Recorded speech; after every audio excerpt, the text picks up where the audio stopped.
Samantha Dean loved her profession. It was a calling for her to help people who were in the midst of crisis. Sam had a way with people. That was her passion.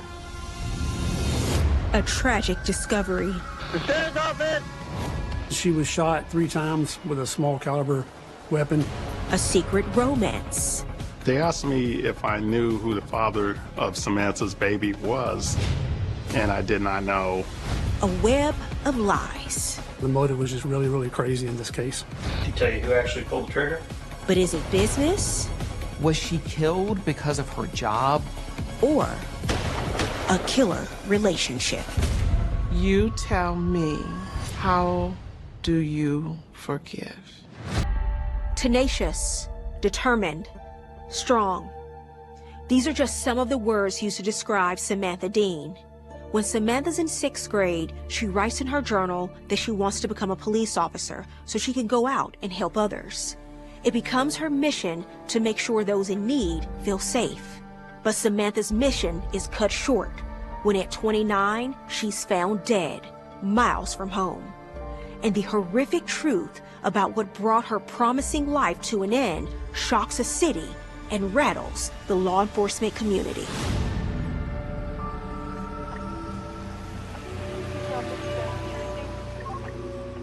It's 2:09 a.m. when Deputy Brian Reyes with the Bastrop County Sheriff's Office is performing a routine check of a vacant shopping center parking lot. He first noticed that there was a black Charger parked in this dumpster enclosure, which piqued his interest. That's not a very usual place to park a vehicle, especially in the middle of the night. Anybody else in the vehicle? The sheriff's office! Shooter, previous female. Stand by, we'll search the vehicle. As he gets closer, he notices a body lying halfway out of the passenger side of the car, covered in black plastic. Are you awake? The sheriff's office! The victim appears deceased. They determined that they had a homicide. 2-4 units are on the backup. If you were at 28, come back here. Comes back to 2011 Dodge 4-door to a Samantha and Kelvin Dean out of Austin off of 1st Street. First responders from the Bastrop County Sheriff's Office identified the victim as 29-year-old Samantha Dean. What we learned in those early hours is that Samantha Dean worked in law enforcement and was a victim services counselor. Not that you don't give effort in all your cases, but the law enforcement community, it takes murder like this very seriously when it's one of their own that is a victim.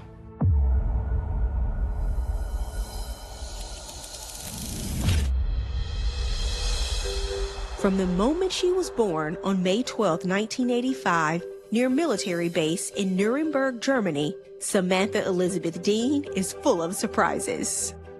We were told the baby was going to be a boy. We didn't realize it was a girl until she popped out. And the doctor said, "Oh, you have a girl." And it was 3 days later before we had a name for her. Right away. Samantha just had that it factor. I didn't want her to grow up. You just wanted her to be around all the time. In 1998, when I exited the military, we moved to San Antonio, Texas to pursue our dreams as a civilians. This is the first video camera I've ever had, and it's really neat. Bye, see you later. I met Sam when we were 15. We became great friends. She just had an aura that everybody was attracted to her. Why are you crying, Sam? I was a homebody. I didn't like to go out. And she was the one person that could lure me out. She was never that type of girl chasing boys. She wasn't that person. At least not that I was aware of. We were giggly and, you know, all enamored with the boys, but we wanted the best of them. We knew at an early age we wanted to find the one. But the one will have to wait. Samantha's got more important things on her mind.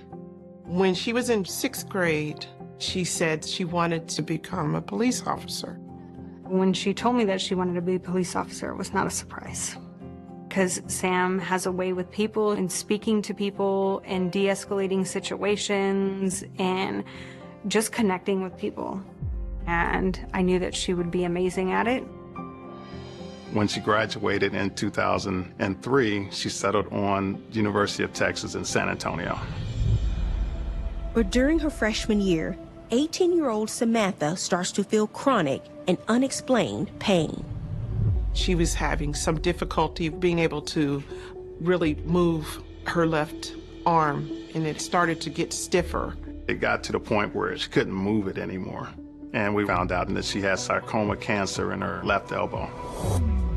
She started chemo treatment, and we did that for 2.5 months. She went in every day. Reporting live from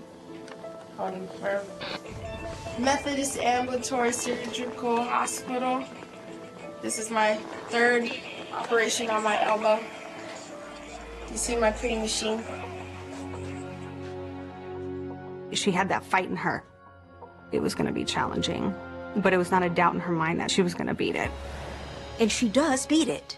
With the cancer in remission, Samantha plans to fulfill her childhood dream of becoming a police officer, but she faces another setback. The lasting effects of the cancer and its treatment have left her with limited mobility in her left hand and elbow. She's unable to meet the strict physical requirements necessary to join the force. Down, but not out, Samantha looks for another way to serve her community. Samantha graduated in December of 2007 from UTSA. She still was thinking FBI something. She wanted to go to New York to pursue a master's degree. After graduating from John Jay College with a master's degree in psychology and criminal justice, Samantha heads back to Texas. She applies for and is accepted to work as a volunteer at the Austin Police Department in their Victims Advocate Unit. The majority of the calls that we got were domestic violence, sexual assault, and death calls. She would ride out in the city vehicle with me, and we would go to calls together. As a victim's advocate, she could be there with those individuals when they needed it.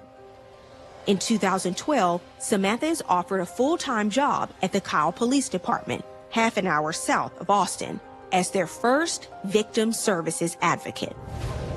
Samantha was there during the notifications of death of the family to help them bring comfort to the family, to guide them through that difficult time in their lives. Samantha works at the Kyle Police Department for just over 2.5 years. But now her dream is shattered, cruelly taken away from her in the shadows of a dark, vacant parking lot far from home. She was shot 3 times with a small caliber weapon. You can see there's a lot of blood that's pooled in the center console that looks like she'd probably been shot in the driver's seat and then slumped over. There was evidence that she was dragged across the front passenger seat and then ultimately on the ground just outside the front passenger seat of the vehicle. And there was no fingerprints or shell casing that was collected from the crime scene. The absence of evidence suggests the killer or killers made an effort to clean up.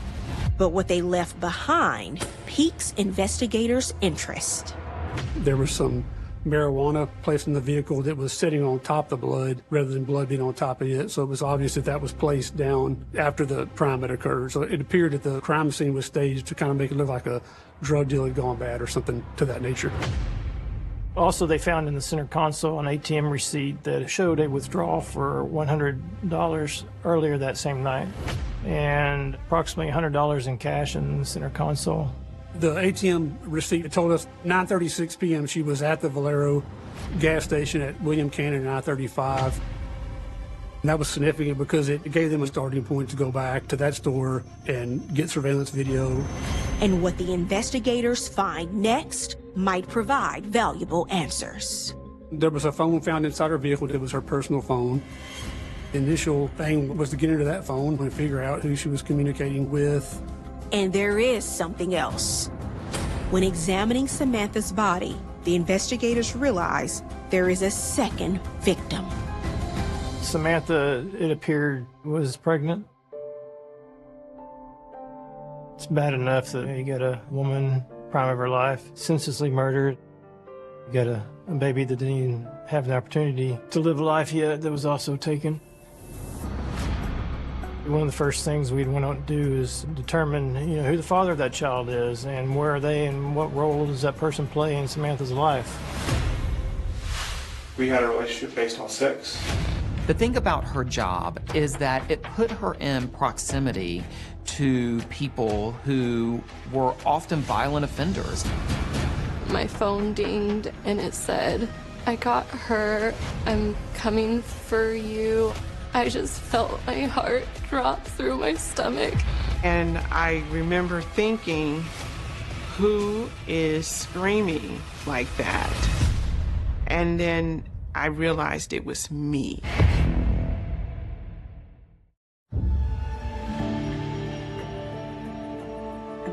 "29-year-old Samantha Dean, who was pregnant with her first child, has been shot to death in a deserted parking lot, and police have no idea why. Statistically, most victims know their killer, so investigators with the Bastrop Police Department need to find out who the father of Samantha's baby is. For that, they go to Samantha's parents.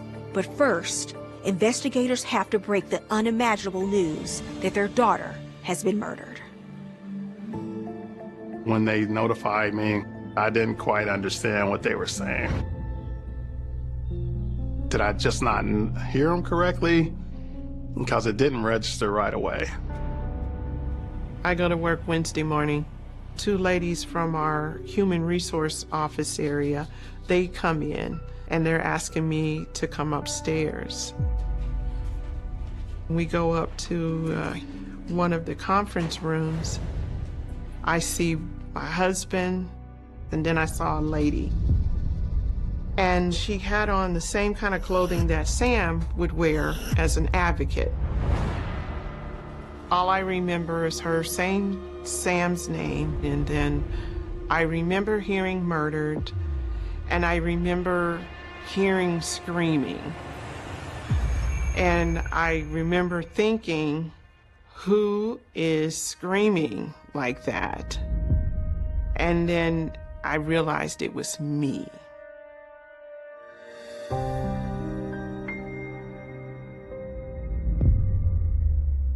They asked me if I knew who the father of Samantha's baby was, and I did not know. As transparent as Sammy was, she didn't want to talk about the father. The only thing that I did know that he was a police officer.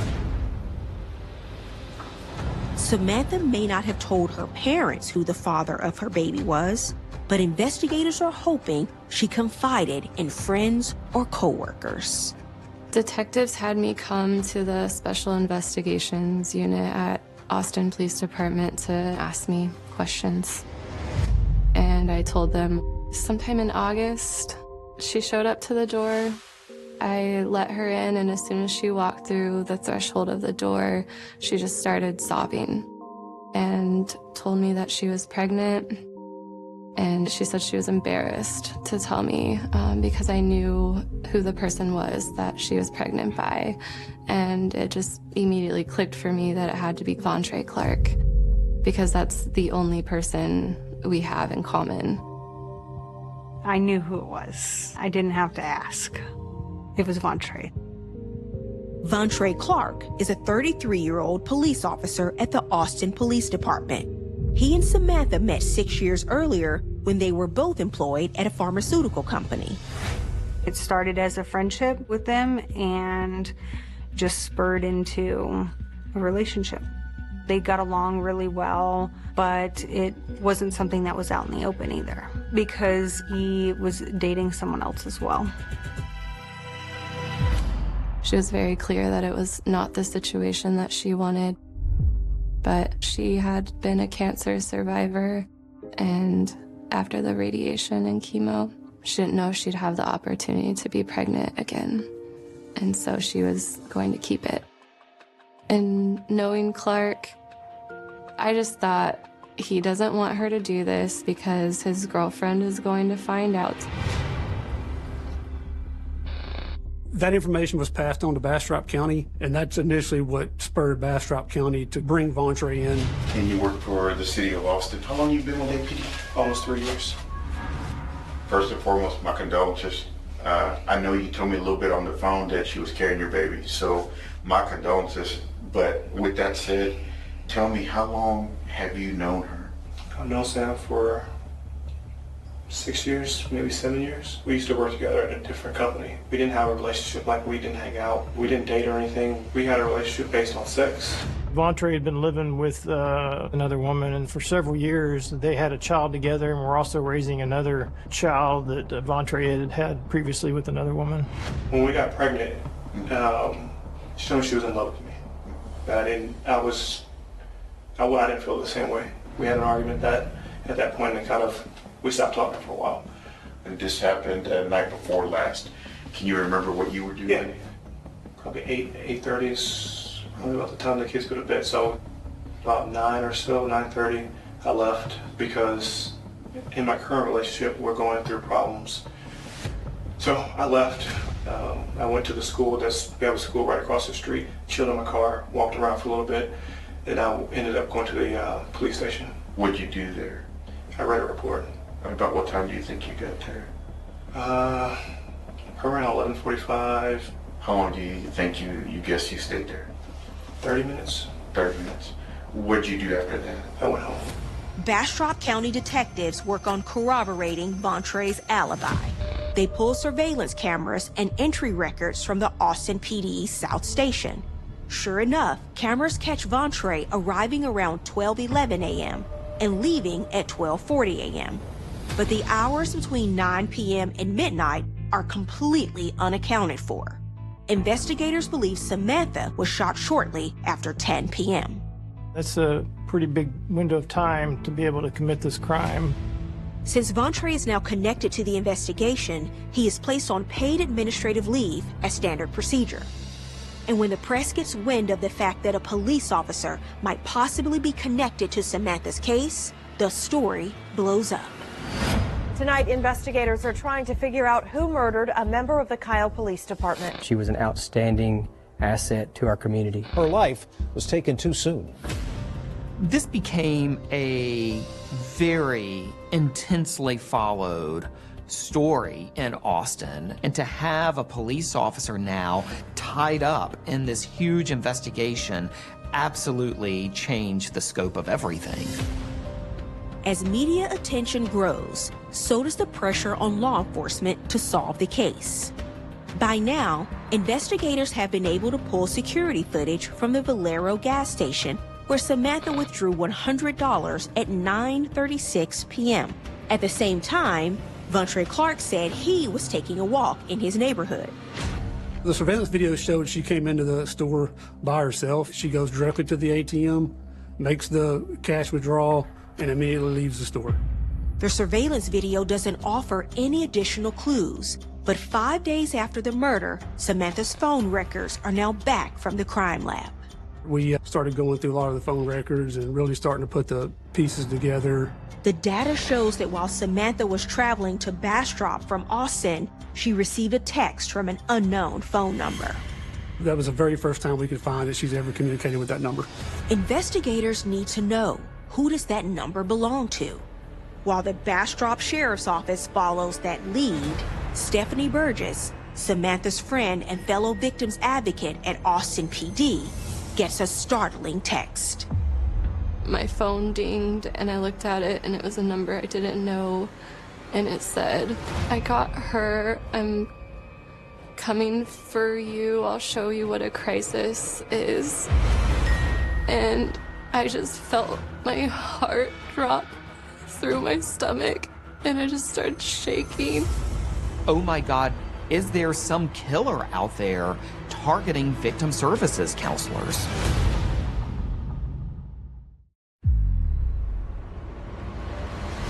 Just 5 days after Samantha Dean's murder, her friend and fellow victims counselor Stephanie Burgess receives a threatening text. Stephanie doesn't recognize the number, but the message seems clear. Whoever killed Samantha is now after her.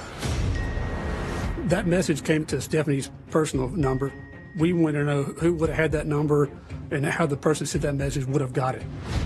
I felt so scared. And the chief at the time called me and told me that I needed to go somewhere safe that was not my own apartment. Stephanie goes into hiding, and the Texas Rangers join the case. We were asked to join the case by Austin PD. They wanted us involved so we could navigate those multiple jurisdictions. The team of investigators now has to consider another motive for Samantha's murder: revenge. The thing about her job is that it put her in proximity to people who were often violent offenders. So was this in some way connected to her profession in law enforcement? Had she helped a victim of domestic violence flee a violent situation? And was someone retaliating against her for that reason? At this point, investigators have two mysteries to solve. Who texted with Samantha on the night of her murder? And who sent the threatening text to Stephanie 5 days later? Both texts were from different numbers, but detectives have a hunch they're connected. They start with the text that Samantha received. We obtained the point of purchase information from the cell service provider, which indicated that phone was purchased at the Walmart in Stafford the morning of Samantha's murder. And then we obtained the time and date it was purchased from Walmart, and then obtained surveillance video of the person that purchased that phone. We saw a black male wearing a Houston Cougars hoodie and gray sweatpants enter the Walmart, go to the phone section, get the phone. He then went to a register, purchased the phone, and then left the Walmart in a white Toyota car, and we were able to obtain that license plate from the video as well. The car is registered to a woman named Kyla Fisk. So once we figured out who Kyla Fisk was, we did a little research on her through social media and public databases of known associates. Saw she was in a relationship with a gentleman named Kevin Watson. And Kevin Watson bears a striking resemblance to the man seen in the Walmart video. Watson and Kyla Fisk both have prior arrests in Houston for drug dealing. They were on probation currently for a drug arrest. They were selling narcotics. So at this point, we're trying to figure out how they're related to Samantha. Did they know Samantha in any kind of way? And are they connected in any way to the marijuana found in Samantha's car, which detectives believe was placed in the vehicle after Samantha was shot? We definitely don't think she was out there to buy any drugs or do any kind of drug deal. And when we see drug grips, it's involving cocaine, methamphetamine, something that has a significant street value. And that further solidified us as this being a setup. With the drug angle officially off the table, the team of investigators still needs to determine how or if Samantha is connected to Kevin Watson and Kyla Fisk. They take a look at the burner phone's call logs. Once the phone was activated, there was 2 phone calls placed. One was made to Kyla Fisk, which wasn't surprising to us. Kevin Watson and Kyla, they're in a relationship together. But the second phone call was to Vontre Clark. Police are blindsided. Why is a known drug dealer in contact with a law enforcement officer? Investigators subpoena both Watson and Clark's personal phone records, and what they discover is stunning. Hundreds of texts and calls between Vontre Clark and Kevin Watson over a period of years. We learned that they were very, very close with each other. They had spent time playing basketball together, went to school together. As a matter of fact, Kevin's mom thought of Vontre like a son. They referred to each other as brothers, and they had a very close relationship. Despite the obvious connection between Clark and Watson, investigators decide not to bring either man in for questioning. At this time, everything's being done behind the scenes. We don't want anybody to know that we're on to them yet. Get their guard up. Investigators next turn their focus to the second phone, the one that sent Stephanie Burgess the threatening text. It was purchased at a Walmart in Katy, Texas, 40 minutes from where the first phone was purchased. A couple of detectives from Austin Police Department went down there and obtained the purchase receipt for that phone and also the surveillance video of the purchase of that phone. From the photograph of the two individuals buying the phone that day, that one of them for sure was Kevin Watson. Looked like he'd shaved his beard off, but other than that, you could tell it was Kevin Watson. Now that we know Kevin Watson's involved in buying the phone that sent Stephanie Burgess the threatening text message, and he's bought the phone that was used in the murder of Samantha, we've now connected Kevin to both of those offenses. And what about the second man? Could he be involved in making the threat to Stephanie? The detectives need to identify him. Then, as we're reviewing the records for the first burner phone, the one that was communicating with Samantha on the night of the murder, we see that it's also communicating with a third burner phone. We realize that it was activated in Austin near Clark's residence, so we definitely believe Vontre Clark was in possession of that phone.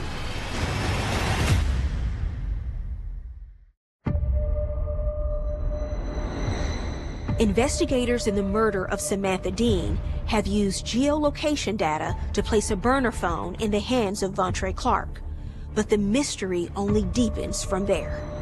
So after reviewing the records for the phone that Vontre Clark had, we saw where he was communicating with a guy named Freddie Smith. Vontre was in contact with Freddie several times up to the murder on that burner phone. We're like, here we go again. We got another guy to run down, look at, research, and see what his connection is in all this. And through that research, investigators learned that Freddie Smith also has a burner phone. They subpoena its records and discover that it too is communicating with Clark and Watson on the night of the murder. And from the geolocation data, each phone tracks from their individual residences to the same final location, the deserted shopping mall in Bastrop where Samantha was shot to death. Everything fell into place. What's more, Samantha Dean's personal phone also travels from her home in Austin to the parking lot in Bastrop. And she is not traveling alone. The night of the murder, the burner phone that Vontre had was geolocating off the same towers as Samantha's phone, which was indicative that he was in the car with Samantha. Detectives feel confident that Vontre Clark, Kevin Watson, and Freddie Smith are all involved in some way with the murder of Samantha Dean. But what they don't have is a smoking gun. We've got a really good case on cell phones, but obviously we know cell phones can't pull a trigger, and so we don't know who played what role in the murder at this point. We're still at a point where we're not ready to go do any interviews with any suspects. We didn't want to spook them. While the investigative team continues to gather evidence, thousands of mourners line Interstate 35 South as Samantha's body is transported home from Bastrop. Today, we have the entire community of Kyle that's come together here to celebrate Samantha Dean. A police escort the body back to San Antonio, and people were over overpasses, fire trucks, police cars, people waving, people crying, literally in the thousands. On February 13th, Kelvin and Kimberly Dean say their goodbyes to their daughter and their unborn granddaughter, whom Samantha had planned to name Madeline. There were people at her funeral that came that said that if it wasn't for her, they wouldn't be here. So that's how I know that, you know, not only was she a great person, but she went beyond the call. She won't be remembered as a statistic. She won't be thought of as Kyle Police Department Victim Services Coordinator whose life was taken. She will be remembered as Samantha Dean, friend and family. Samantha is buried with her daughter, Madeline Rose Dean, while the father of her unborn child and his associates remain free. Investigators continue to peel back the complicated layers of Samantha Dean's case, and soon they make another critical discovery.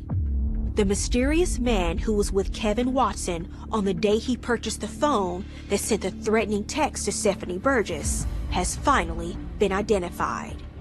His name is Aaron Williams, and investigators trace the car he was driving to his in-laws. Once we identified Aaron Williams and started looking at his phone record, you could see the communication with him and Kevin Watson on a pretty regular basis. But they need more. So investigators try a new approach. They set up surveillance and a wiretap. We did get approved to go up on all the phones of Vontre Clark, Kevin Watson, Freddie Smith, and Aaron Williams. It's all happening live, so you're listening to phone calls and seeing text messages as they happen. The problem is, no one is talking. We realized early on that they're using gaming systems to communicate. So at that point, we kind of devised a plan to get a court order to interrupt Vontre's internet service to force them off the gaming system and on to their phones so where we can monitor that communications. To get them talking, investigators use a tactic called tickling the wire. Tickling the wire basically means we've got to have some kind of initiating event to get them to start talking about the crime. So in this case, that initiating event was for APD to go down there and talk to Aaron Williams' mother and father-in-law about why their car was in Bastrop on February the 8th, which we believe would spark a conversation to Kevin. Aaron Williams immediately calls Kevin Watson and says, "We need to meet. We got to talk about something." And from there, it kind of kicked things off. They've got Kevin Watson talking to some other people too about it. Feel funny. It's too much, huh? Yeah, man. I don't know exactly what it is, but I don't want to rush of it either. Don't want to get caught up in the rapture, you know how that goes. It worked pretty well. I got him talking, but he still needs somebody to break.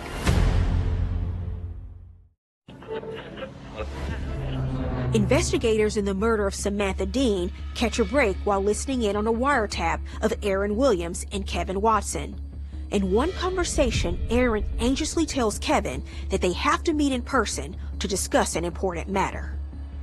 After that in-person meeting, they later did talk on the phone about what kind of story they were going to give detectives if they came asking him about why he was in Bastrop.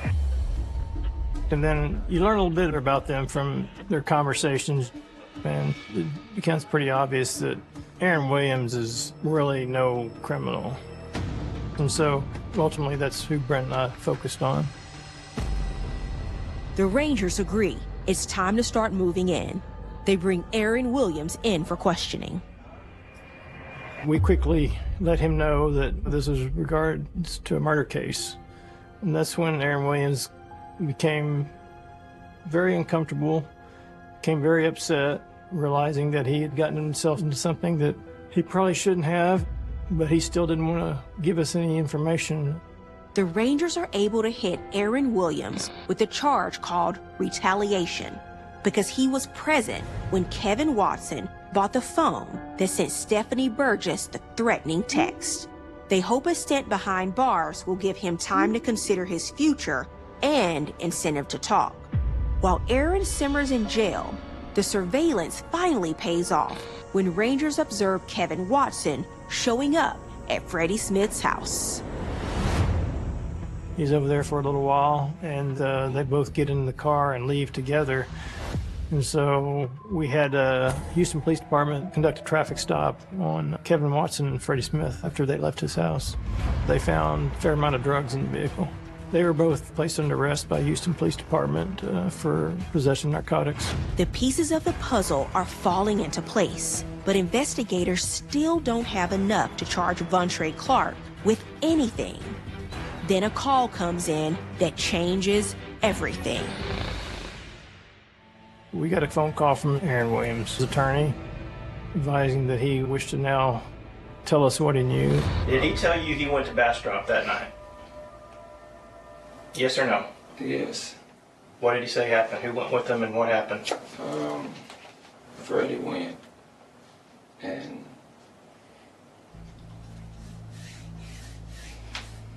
it's all right, Aaron. You're doing the right thing. he told me they went, and he told me that they killed the girl. Did he tell you who actually pulled the trigger? No, he didn't tell me who. You just said they? Yeah. They went out there to kill that girl.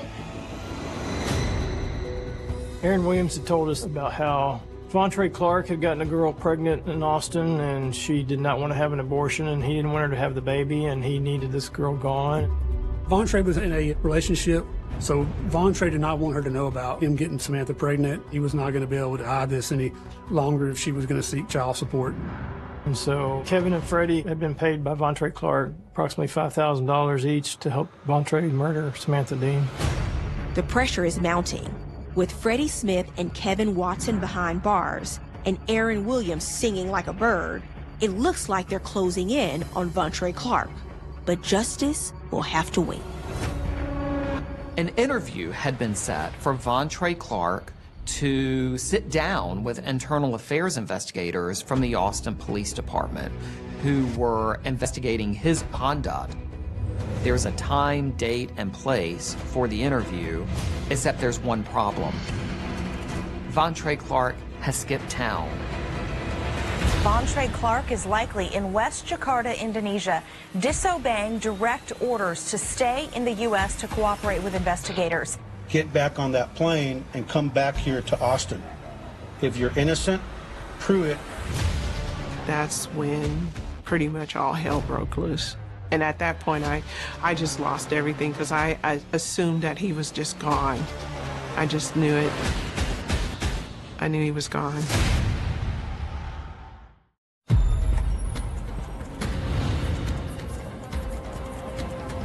With Freddie Smith and Kevin Watson behind bars on drug charges and investigators closing in, Vontre Clark skips town to Jakarta, Indonesia, a non-extradition country, looking to put himself beyond the reach of the law.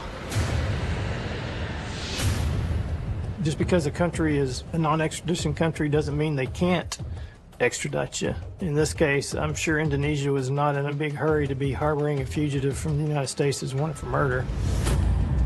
And so they were very happy to go ahead and take him into custody and let us come get him. Back in Texas, Vontre Clark is charged with capital murder. Just days later, Kevin Watson is also charged with capital murder. He decides to take a plea deal and tell all. We learned that Kevin Watson essentially acted as an agent for Vontre Clark. That Kevin Watson recruited Freddie Smith to come to Austin and be the gunman that night. On the night of February 3rd, 2015, Clark uses a false story to get Samantha out of the house at 9:30 p.m. Trey was telling her that he was trying to buy a tablet.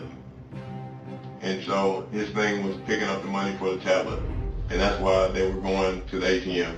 They stop off at the Valero where she withdraws $100. But while Samantha's in the store under the impression she's getting cash to buy a tablet, Vontre is in the car using Samantha's phone to make it look like the cash is for a drug deal. I do know Clark was texting from her phone. Okay. After Samantha leaves the Valero gas station, she proceeds towards Bastrop. Once there, Vontre Clark and Samantha drive into a shopping center parking lot. We drive to go meet Trey. We pull up in the parking lot. There's the black Charger in the parking lot. Freddie Smith got in the back seat. I think she believed that he was jumping in to show the tablet and collect the money. Then, Freddie aims his gun at the back of Samantha's head. He attempted to shoot Samantha, but the gun malfunctioned. And when it didn't go off, he was able to hide it fast enough and tell her, hey, I forgot the charger to the tablet. I gotta leave and go get it. And that gave him time to go fix the malfunction in the firearm. According to Watson, it takes several minutes for Freddie to fix the jammed gun. Then Kevin drops Freddie back off at Samantha's car, where he slides into the back seat. Kevin drops him back off. And he tells me about how he was in the back seat and he shot her twice. Bam, bam. And then Trey wanted the gun. And then he handed Trey the gun. And Trey he said something crazy and then shot her once. When you say said something crazy, any idea what that would be? Something like you or something. Everything that Kevin said seemed to line up with what our investigation showed. When word gets back to Vontre Clark that Watson flipped, he's ready to make a deal. To avoid the death penalty, he pleads guilty on December 16, 2019, and is sentenced to life in prison without parole. For his cooperation with prosecutors, Kevin Watson gets a reduced sentence of 35 years. Freddie Smith is the only person to go to trial. In 2022, a jury finds him guilty of murder and sentences him to life in prison without the possibility of parole. Aaron Williams had nothing to do with Samantha's murder. In this case, it was a really, really good team effort. We got justice for Samantha. Vontre Clark has now been behind bars for 6 years, and he'll never get out. But it's a small comfort for Samantha Dean's mother, who has lost both a loving daughter and a granddaughter. You tell me, how do you forgive? I don't hate him. I've never hated him. I don't hate any of them. Hate is one of those things that it takes so much out of you. And I've lost so much of me in this whole process that I can't afford to have anything else taken from me. On February 3rd, 2025, 10 years to the day after Samantha Dean's death, Sammy's family, friends, and colleagues gather at the Kyle Police Department to unveil 2 special rooms where officers and staff interview crime victims. The Victim Services Soft Interview Room is named Samantha's Space, and the waiting area is named Maddie's Corner. This room signifies everything that she was hoping to be able to do, that she did. Her legacy continues on, even though she's not here. Sam is with me every day. I think of her every day, and where she can't be here to be an advocate for domestic violence survivors, we are here to tell her story to potentially save that next life. Without a doubt, Samantha Dean was a fierce advocate and a loving daughter. But her life was taken away by a man who swore to uphold the law, yet broke it instead. Vontre Clark refused to take responsibility for his actions. His cowardice and cruelty led to a killer relationship. The quiet hum of the afternoon sun, a ubiquitous fixture in the heart of East Texas, painted the landscape of Tyler in June of 2010. It was a warmth that promised long, languid days, yet on this particular Saturday, the 19th day of the month, that serene canvas was about to be marred by an act of profound and disturbing cruelty. At approximately 3:30 in the afternoon, a routine, almost mundane event, a pizza delivery driver taking a wrong turn, led to an altogether extraordinary and horrific discovery. This individual, navigating the sprawling country roads that gently curved around the vibrant town of Tyler, a community of around 200,000 souls nestled comfortably, not quite 2 hours' drive to the east of the sprawling metropolis of Dallas, found himself inadvertently charting a course towards a grim truth. Tyler, a town steeped in a history that spoke of elegant antiquity and rustic charm, owed much of its understated affluence to the deep pockets of oil and cattle money, a testament to the region's enduring natural wealth. Yet, as the momentarily disoriented pizza driver would soon discover, beyond the manicured lawns and historic facades, there lay vast expanses of open, untamed land. It was within this very openness that he sought to correct his navigational error, pulling his vehicle into a sprawling, grassy area, intent to execute a simple U-turn and resume his delivery route.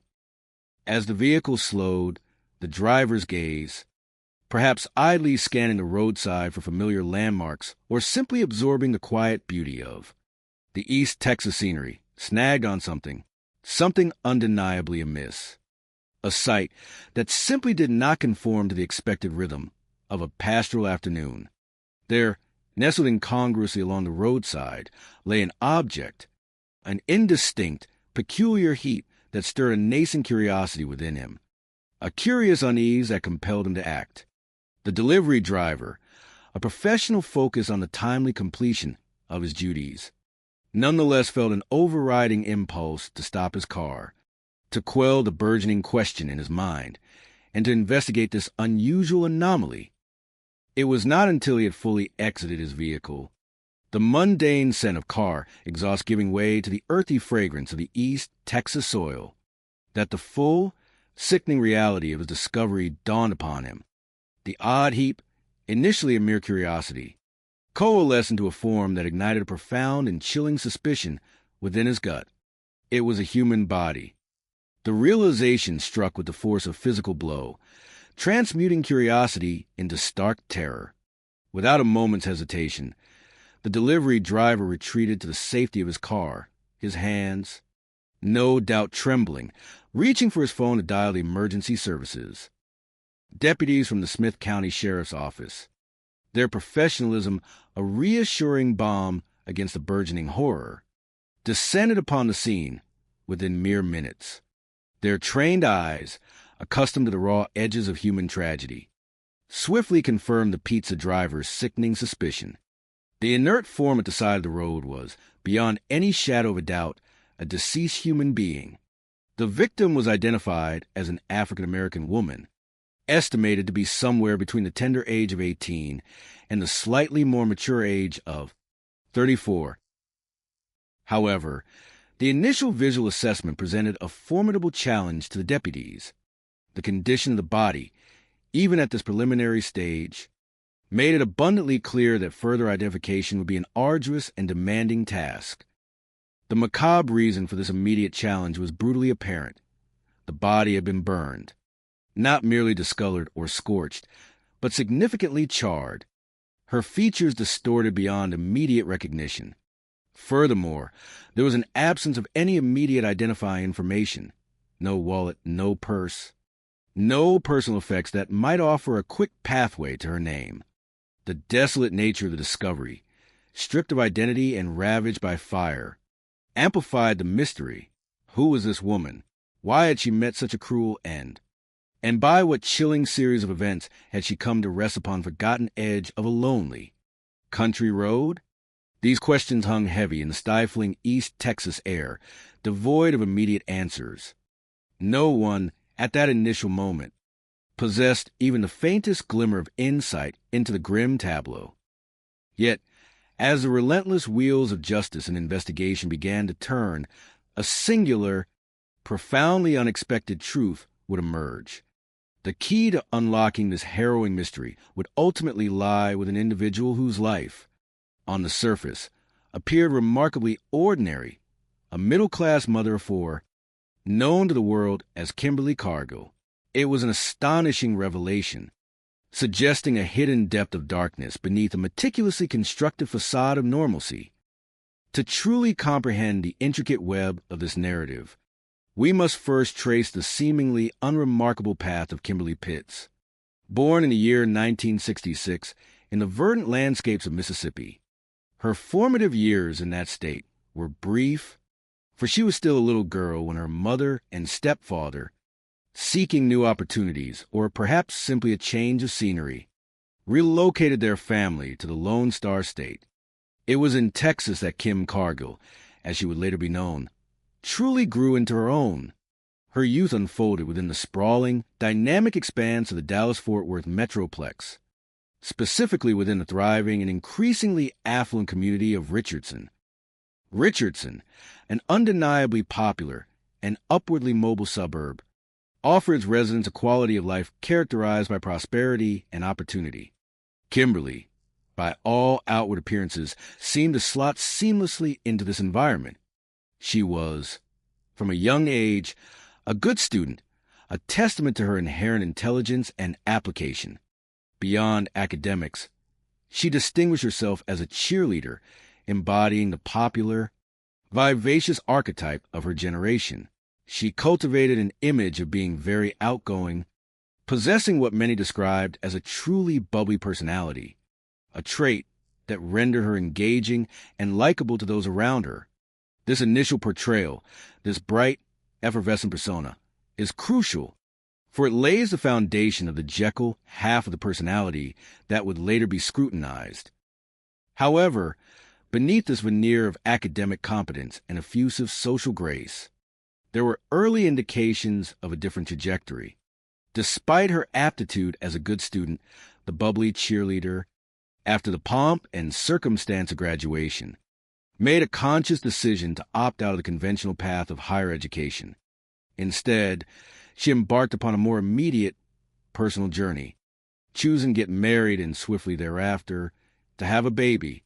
This swift dive into domesticity, while not uncommon, marked a divergence from the expected trajectory of a good student.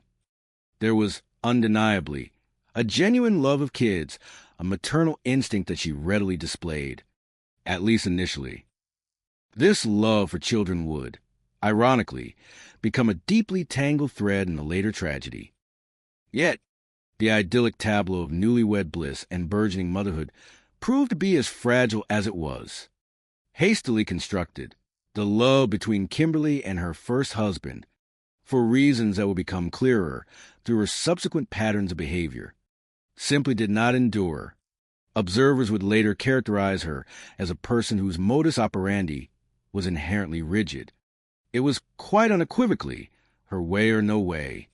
This unwavering inflexibility, this singular insistence on personal control, became a recurrent theme, an underlying fault line in her relational landscape. As an almost inevitable consequence of this unyielding disposition, she found herself, by her mid-20s, divorced and grappling with the demanding, often overwhelming, reality of raising her young son as a single parent. During this period of early independence and familial upheaval, Kimberly held a receptionist job at a medical equipment company, a position that, while providing an income, likely offered little by way of career fulfillment or financial security. She was, by her own account or by the observation of others, living paycheck to paycheck, her already strained finances further burdened by the escalating costs of legal fees. She was, in the throes of her mid-20s, entangled in a rather bitter and intensely consuming custody battle, a protracted legal struggle that underscored her fervent desire for control and her unwillingness to concede. Ultimately, despite her concerted efforts and financial outlays, Kimberly lost the battle. The court's decision awarded custody of her son to his father, leaving her with the profoundly painful outcome of visitation rights. While she undoubtedly did her best to maintain a connection, to stay in touch with her child, the loss of primary custody was, for her, a truly devastating experience. This was not merely a legal setback. It was a deep emotional wound, a blow to her sense of identity and control.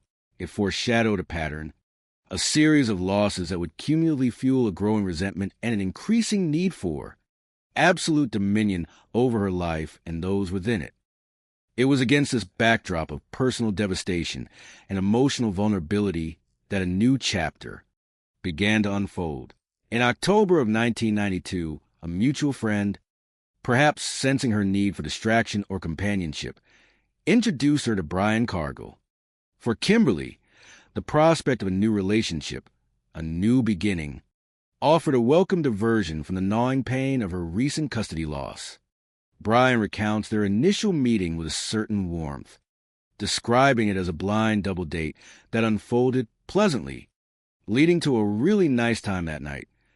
Kimberly, in those early days, projected an image of charming affability.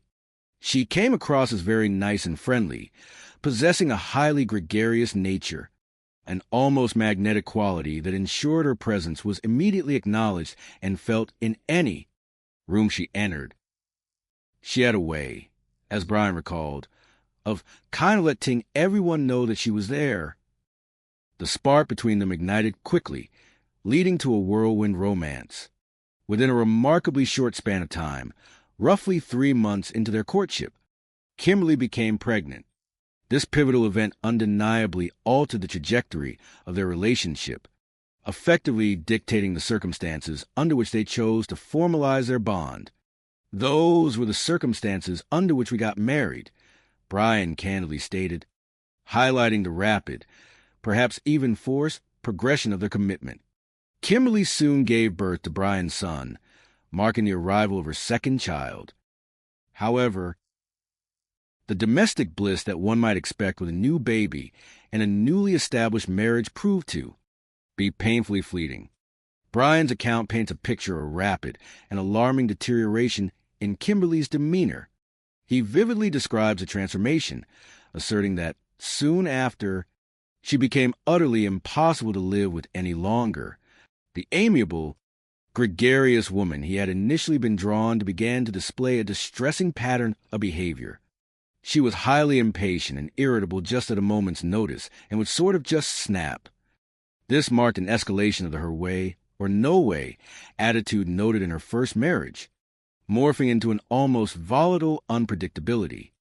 The marriage, under the strain of such profound behavioral shifts, crumbled with astonishing speed, lasting only 3 brief years before culminating in divorce.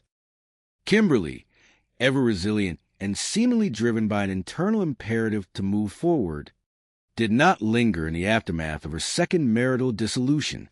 Not long after the divorce papers were finalized, she embarked on another relationship, moving in with a new man. This cohabitation, however, like her previous marriage, lacked a foundation for lasting commitment. Kim and her new boyfriend, despite building a life together for a period, never formalized their union through marriage and eventually parted ways. Crucially, before their breakup, Kimberly had yet another child with this man. By the dawn of the new millennium, the year 2000, Kimberly Cargill found herself once again standing on her own, a single mother now responsible for the care and upbringing of 2 children, her family expanding even as her relationships contracted. Around this time, seeking both a fresh start and the pursuit of a new professional avenue, Kimberly relocated to the Tyler area. Her move was strategically motivated, aimed at placing her in closer proximity to Tyler Junior College, an institution where she intended to further her education and earn a degree. This decision marked a conscious effort to establish a more stable and promising career path, signaling a desire for self-improvement and perhaps a new professional identity. Indeed, upon graduation, Kimberly embarked on what appeared to be a genuinely promising new career, one intrinsically tied to the noble pursuit of helping people. She became a licensed vocational nurse, or LBN, a professional qualification that placed her just one step below a registered nurse, an RN. This was a profession demanding empathy, meticulousness, and an ability to remain calm under pressure, qualities that, at first glance, seemed to align with the facade she presented to the world. Yet, even with this significant professional achievement and a fresh beginning, there was a persistent cloud that refused to dissipate from Kimberly's otherwise meticulously constructed new life, her second ex-husband, Brian Cargill. Brian, keenly aware of what he perceived as ongoing instability and, perhaps, the continuation of the unacceptable behaviors that had characterized their marriage, had consistently fought for greater involvement in their son's life. His unwavering efforts extended to seeking supervised visitation and, on multiple occasions, attempting to gain full custody of their child. In the year 2006, after a protracted and undoubtedly emotionally draining legal battle, Brian's persistence finally bore fruit. His efforts finally paid off, though he readily admits that this victory came at a significant personal cost. Achieved after spending many thousands of dollars, the courtroom, often a crucible for human emotion, once again witnessed Kimberly's experience of loss. To be outmaneuvered in court, to see the custody of yet another one of her children slip through her grasp, was undoubtedly a profound disappointment for her. But beyond the legal technicalities, Kimberly also harbored a deepening sense of exclusion, feeling increasingly shut out of her own son's life, a perception often amplified by the strictures of legal separation. Brian, however, countered this perspective, asserting that his actions were merely reflective of their son's own wishes. He recounted an instance where Kimberly, in her characteristic direct manner, called to speak with the boy, only for Brian to explain the difficult truth. "He knows that it's you on the phone," Brian recalled telling her, adding, When your mom calls back, he doesn't want to talk. This exchange, however heartbreaking for all involved, painted a picture of a child's expressed desire for distance, a painful blow to any parent's ego, particularly one as intensely proprietary as Kimberly. Despite the ongoing bitter battle with Brian over the custody of their son, a struggle that continued to chip away at her sense of control and stability, Kimberly pressed on, seemingly determined to build a life on her own terms. In 2005, she once again entered into matrimony, taking her third husband, and, with an almost uncanny rhythm, a year later, she gave birth to a son, her fourth child. This pattern of rapid entry into relationships and subsequent procreation, followed by equally rapid dissolution, spoke volumes about her relational challenges and perhaps a fundamental misunderstanding of the intricate dynamics of lasting partnerships. True to form, within a mere year of this child's birth, her third marriage, mirroring its predecessors, had also unraveled and ended in divorce. The recurring observation, delivered with an air of understated weariness, was simple yet damning. She kind of went through husbands. The phrase itself, redolent with implication, suggests a consumer's approach to marriage, a discarding of partners when they no longer serve a purpose, or, more likely, when they resisted her my way or no way dictates. Still, despite this undeniable string of failed romantic relationships, a testament to an underlying, unresolved emotional turbulence, by the year 2010, Kimberly Cargill, externally at least, presented a compelling picture of stability and success. She had, by this point, successfully cultivated a lot of positive aspects in her life. She held a good job, working diligently at a pretty well-known chain of hospitals in East Texas. Her professional role involved providing care to patients recuperating after surgical procedures, a position that demanded both skill and a certain degree of composure. This public-facing role as a caregiver likely reinforced her carefully constructed facade of empathy and competence. Furthermore, she resided in a comfortable home in a middle-class bedroom community outside Tyler, specifically White House, Texas, often described as a pleasant suburb of Tyler, ideal for raising a family. Even after the disappointing, often infuriating custody decisions that had shaped her recent past, she still had a family to nurture and raise, her 11-year-old and 4-year-old sons, symbols of her enduring maternal role. Indeed, when one observed Kimberly Cargill from a distance, the image that presented itself was one of a woman who, against considerable personal odds, seemed to have it all together. She was a professional nurse, a homeowner, a mother to 2 vibrant young boys. However, there remained one pragmatic detail, a pressing logistical concern, that underscored her busy life. Her 4-year-old son had not yet reached school age. Consequently, this working mother harbored persistent need for affordable, reliable childcare. It was a specific requirement, this seemingly innocuous need, that would tragically intertwine her life with that of a woman named Cherry Walker. Cherry Walker, at the age of 39, was in many fundamental ways the epitome of what any discerning mother would desire in a babysitter. Friends and family consistently describe her as a sweet person, very kind, always willing to help.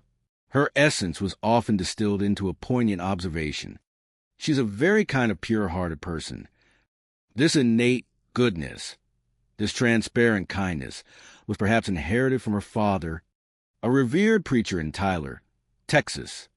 Cherry, living under the gentle spiritual guidance of her family, had never ventured far from the comforting familiarity of her hometown. Her life, while imbued with a genuine spirit of benevolence, was also shaped by an underlying health condition. She suffered from seizure disorders.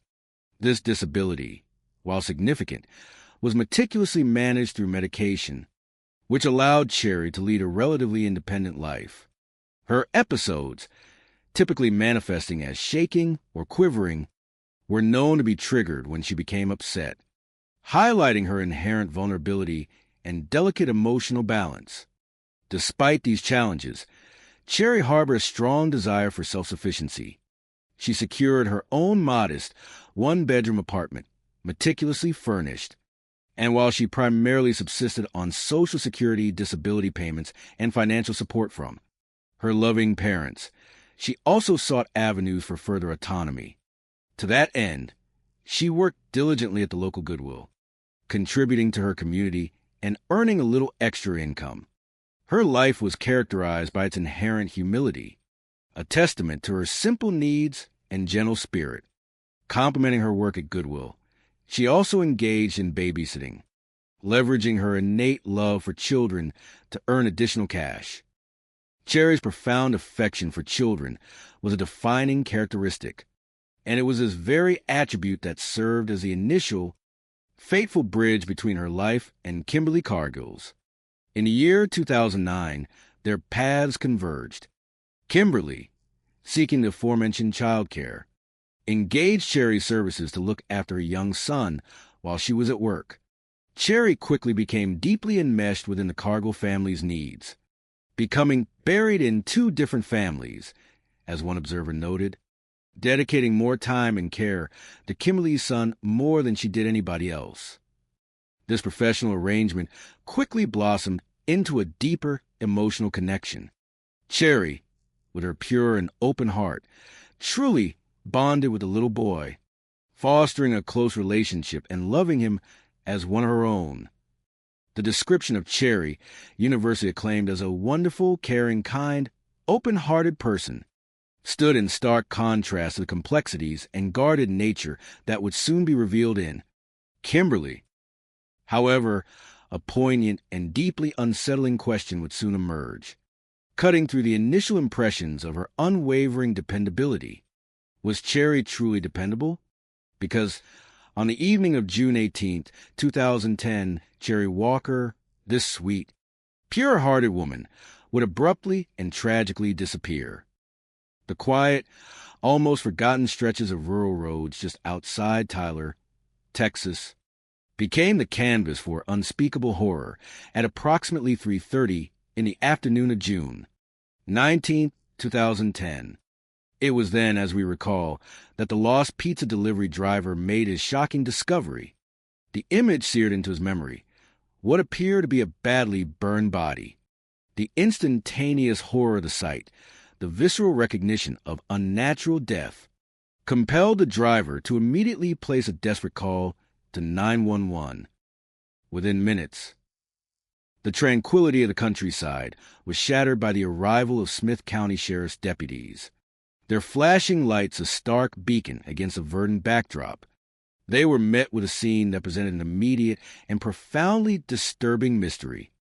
The victim, identified initially as a young African-American woman, had been summarily dumped by the side of the road, subjected to the unfathomable indignity of being doused with lighter fluid, and then deliberately set ablaze.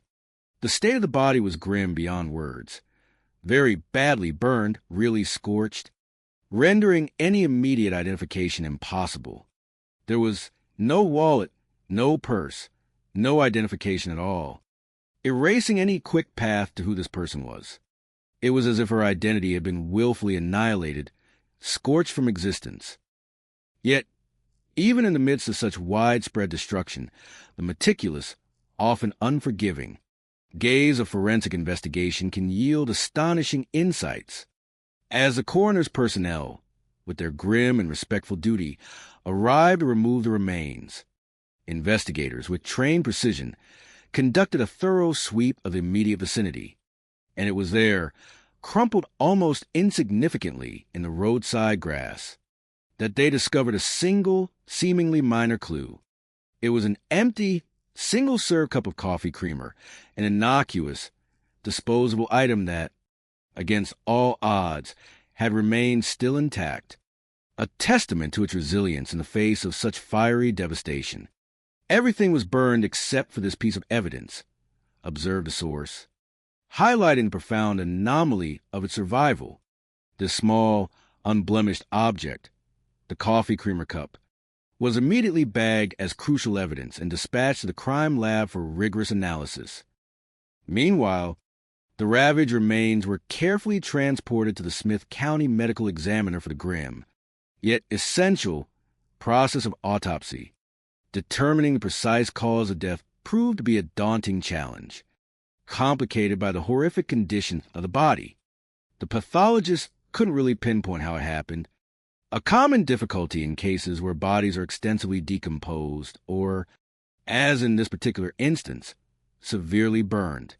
All that the medical examiner could definitively ascertain was a critical detail: the conspicuous lack of smoke in the victim's lungs. This finding was chillingly significant, indicating unequivocally that the woman was already dead by the time she'd been set on fire. There was further evidence that perhaps she was strangled and that asphyxiation played a role, a grim suggestion of the violent final moments preceding the inferno. As for the arduous task of confirming the dead woman's identity, traditional methods were thwarted by the destruction. Fingerprints were likely burned away, and facial features, charred beyond recognition, rendered visual identification impossible. This left one primary avenue open to investigators: the use of dental records, an important aspect of determining and identifying bodies in such dire circumstances. However, a significant hurdle remained. To request dental records, investigators first needed a tentative identification, a name, any lead that could direct them to the appropriate dental office for comparison. With no immediate leads forthcoming from the desolate crime scene, the investigators, adhering to standard protocol, strategically turned to the local media, broadcasting details of the tragic discovery in the hope that public awareness might generate a crucial tip. The news, disseminating the somber report of a body found, rippled to the community of Tyler, and as hoped, the following day, Sunday, June 20th, just one day after the discovery, a phone call arrived at the investigator's office. The caller was a minister from Tyler, his voice undoubtedly laden with a terrible, dawning premonition. He informed the police that his daughter, Cherry Walker, had been conspicuously absent from church that very morning, a highly unusual occurrence. Cherry's father, acutely attuned to his daughter's habits and disposition, became really concerned. She was nowhere to be found, and her absence from services at her father's church was profoundly out of character, especially so on this particular Sunday. It was Father's Day, a day of customary familial reunion and celebration. Pastor Walker, hearing the news story of a body found in Smith County, a narrative that undoubtedly sent a chill down his spine, yielded to an overwhelming gut feeling that it was his daughter. It was a terrible, almost unbearable intuition. While he desperately didn't want to believe it, the sickening feeling persisted. Tragically, for Cherry's loving family, his instincts proved to be agonizingly correct. Once the authorities had this crucial tentative identification, the medical examiner was able to swiftly, albeit sorrowfully, confirm that the dead body was, in fact, Cherry Walker. They achieved this by obtaining and utilizing her dental records from her dentist here locally, a definitive method of identification. With Cherry's identity now tragically established, the next, most urgent question pressed upon investigators: how had this sweet, developmentally challenged woman come to meet such a brutal end on a lonely country road? A critical detail was known to all who knew her: Cherry didn't drive. This meant that someone had to have taken her to that desolate location. And according to her family, a consensus emerged: it was almost certainly someone she knew. Cherry, they asserted, with her inherent cautiousness and vulnerability, wouldn't hop in the car with a stranger. This immediately narrowed the investigative focus to her circle of acquaintances. Her father, grappling with the crushing weight of his loss, provided a crucial piece of information, recalling that there was someone Cherry had been spending a lot of time with lately. This individual was a young man named Joseph Mayo, a co-worker from the local Goodwill. Joseph, when later questioned, candidly recounted their burgeoning friendship, noting, "We became friends and we started talking to each other and went over to her apartment and watched. movies with her. He further shared a detail that spoke to Cherry's gentle nature, observing she was a huge horror film fan. A seemingly innocuous piece of information that painted a picture of her simple yet earnest enthusiasms.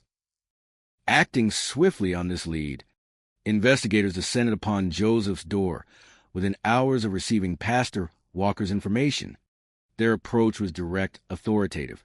They said, "You're going to have to come with us." Joseph, undoubtedly startled and disoriented by the sudden police presence, responded with an immediate and defensive query. And I said, "For what? I didn't do anything." This initial reaction was entirely natural for someone unexpectedly confronted by law enforcement. However, it was during his subsequent interrogation at the sheriff's office, as investigators began to methodically inquire about his relationship with Cherry and the last time he had seen her, that Joseph uttered a sentence that, to their trained ears, rang with profoundly unsettling and incriminating tone. "I said, 'How was she killed?'" he blurted out. The investigators, employing a carefully controlled poker face, seized upon this anomalous utterance. And they said, "How did you know she was killed?" they pressed. Joseph, caught in his own surprising revelation, stumbled, offering a flimsy, utterly unconvincing explanation. "I said, I don't know. I just took a guess." The seasoned investigator, however, were not easily swayed by such a transparent pretense. They recognized a deeply troubling psychological slip, a piece of information that a truly innocent individual, unaware of the grim details of the discovery, simply would not possess. They didn't believe that for a minute, launching into a more confrontational line of questioning. Joseph, feeling the intense pressure, recounts the interrogation as filled with hurtful, mean questions. He vividly remembers one investigator delivering a chilling pronouncement. "Oh, we know you did it, and you're going down." Overwhelmed, Joseph's defenses crumbled, and I was crying. I had tears coming out my eyes. "Do you honestly think I would do something like this?" he pleaded, his raw emotional distress a counterpoint to the investigator's suspicions. Cherry's other friends, privy to Joseph's character and their friendship, voiced strong doubts about his capacity for such an act. "I don't believe Joseph would do that," one friend stated, highlighting the prevailing sentiment amongst their shared social circle. Yet, investigators rely not on personal belief, but on tangible, empirical evidence. The crucial question loomed. What would the evidence say? Joseph's vehicle was subjected to a meticulous forensic examination. They fingerprinted my car. The results, however, exonerated him. "They didn't find no fingerprints except mine," he proudly declared, a significant piece of evidence that disproved his direct involvement with the transportation of Cherry's body. Furthermore, Joseph provided a solid alibi for the night prior, the critical time frame of Cherry's disappearance. He had been singing karaoke. "I wasn't nowhere near her apartment," he stated, a detail that the investigators painstakingly followed up on. When they visited the karaoke club, his alibi not only checked out, but there was even video evidence of him performing, providing irrefutable proof of his whereabouts. With the irrefutable evidence mounting in his favor, Joseph Mayo was officially cleared. The deputy said, "Don't worry, you're fine," a phrase that signaled his freedom, albeit one tainted by the shadow of unjust suspicion. Cherry's boyfriend, Joseph, may have been fine, now exonerated, but the investigators found themselves back at square one, no closer to apprehending Cherry's actual killer. The initial promising lead had dissipated, leaving them in a vacuum of information. Thus, driven by a renewed urgency, they broadened their search, diligently casting their net for any other potential leads. Their next logical step was to contact Cherry's friend, Paula Wheeler, her dedicated caretaker, an individual intimately familiar with the nuances of Cherry's life. Paula recounted the precise moment of contact. "The deputy called me at 10:20 that Sunday night, informing her the horrific discovery and that she was there confirming Cherry's tragic fate. and in a moment that would fundamentally shift the direction of the investigation. Paula's response was every bit as surprising and definitive as Joseph's had been initially. Her words cut through the night, brimming with an unshakable certainty. I told him I know who did it. The bold, unequivocal accusation, delivered with an almost chilling confidence, hung in the air. Paula then named the killer, identifying the woman Cherry had worked for as a babysitter. Kim Cargill did it, she declared. The investigator, caught completely off guard by the abrupt and specific nature of the accusation against someone who, on the surface, appeared to be an upstanding member of the community, was momentarily taken aback. His immediate reaction was one of skepticism, seeking corroboration for such a grave pronouncement. "He's with ma'am. You can't prove that," he challenged, the doubt evident in his tone. But Paula, undeterred and filled with a conviction that stemmed from her intimate knowledge of both women, responded with unwavering resolve. "I said, yes, I can." This defiant retort set the stage for a revelation that would crack open the seemingly impenetrable facade of Kimberly Cargill's life. The very next morning, true to her word, Paula Wheeler sat down with investigators at the sheriff's office, prepared to meticulously unravel the disturbing narrative she held.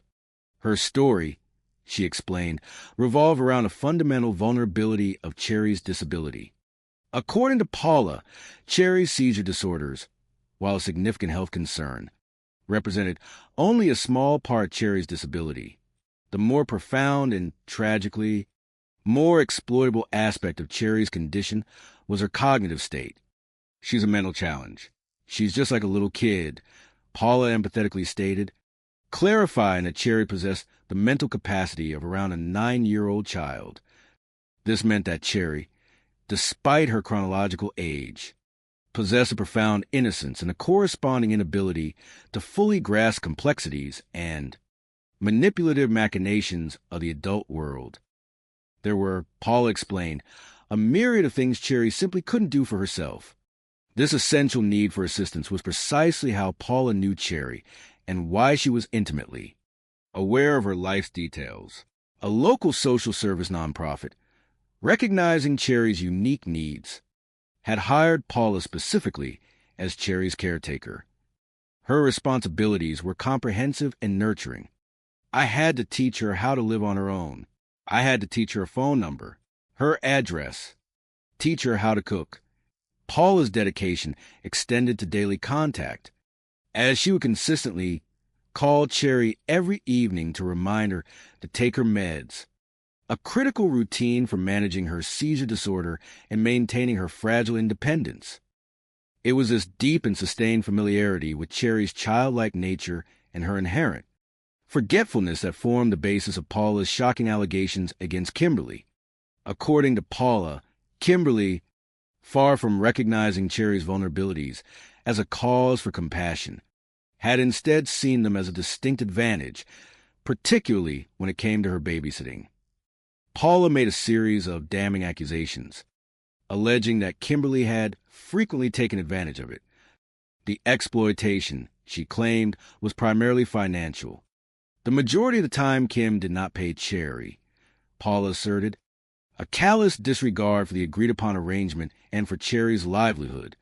And even when Kimberly did pay her, Paula further alleged, it was often less than she deserved.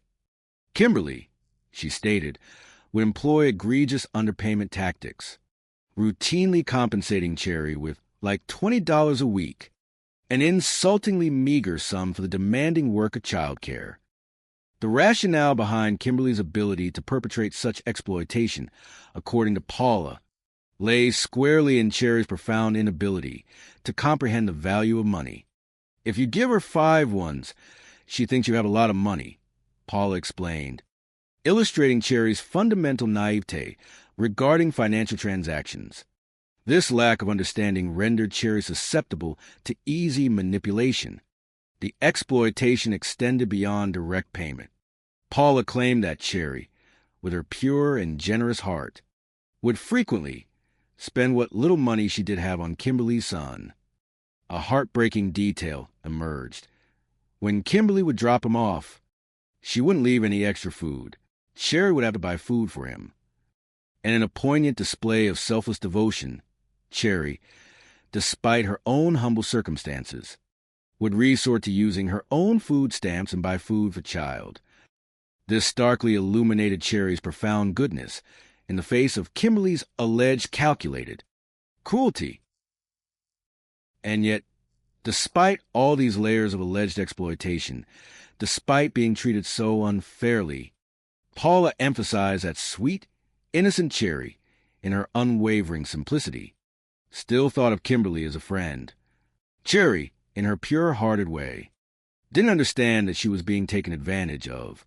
She didn't understand at all. Her perspective was untainted by cynicism or suspicion. She was very nice and she was very compassionate. The bond of trust she formed was absolute.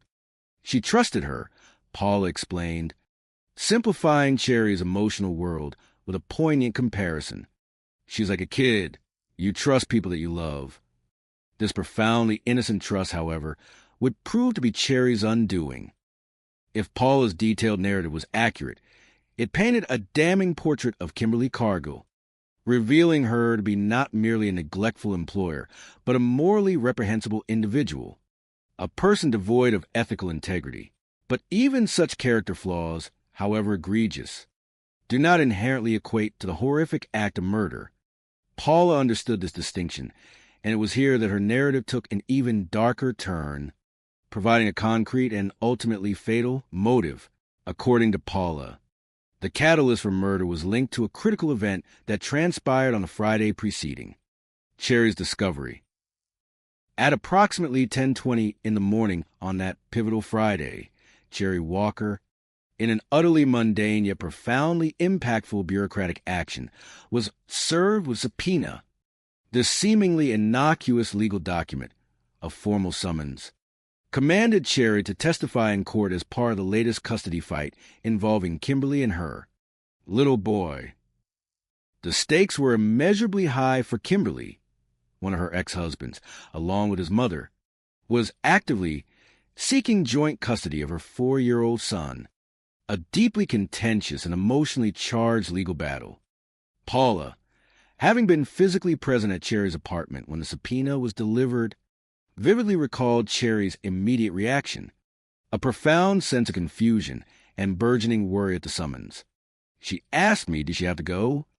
Paula, understanding the absolute imperative of the law, responded simply, yet firmly, and I said yes. The trajectory of this conversation then pivoted dramatically. Cherry, in her innocence and desire for guidance, immediately called Kimberly, her employer and perceived friend, to convey the distressing news about the summons. Kimberly's response, as relayed by Paula, was swift and manipulative.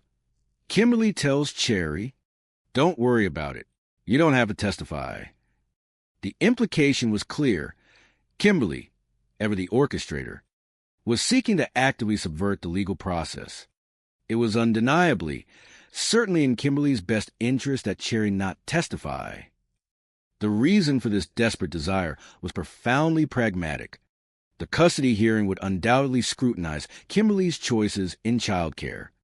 If Cherry were to testify, they would find out that she was babysitting a child, that they would take the child from him. The stark truth, Paula articulated, was that Cherry Walker was frankly probably not really the best choice for a caretaker for a young child, given her known mental challenges. The potential revelation to the court that Kimberly dumped your child off on a mental challenge person would be damning, severely undermining her case and risking the loss of yet another child.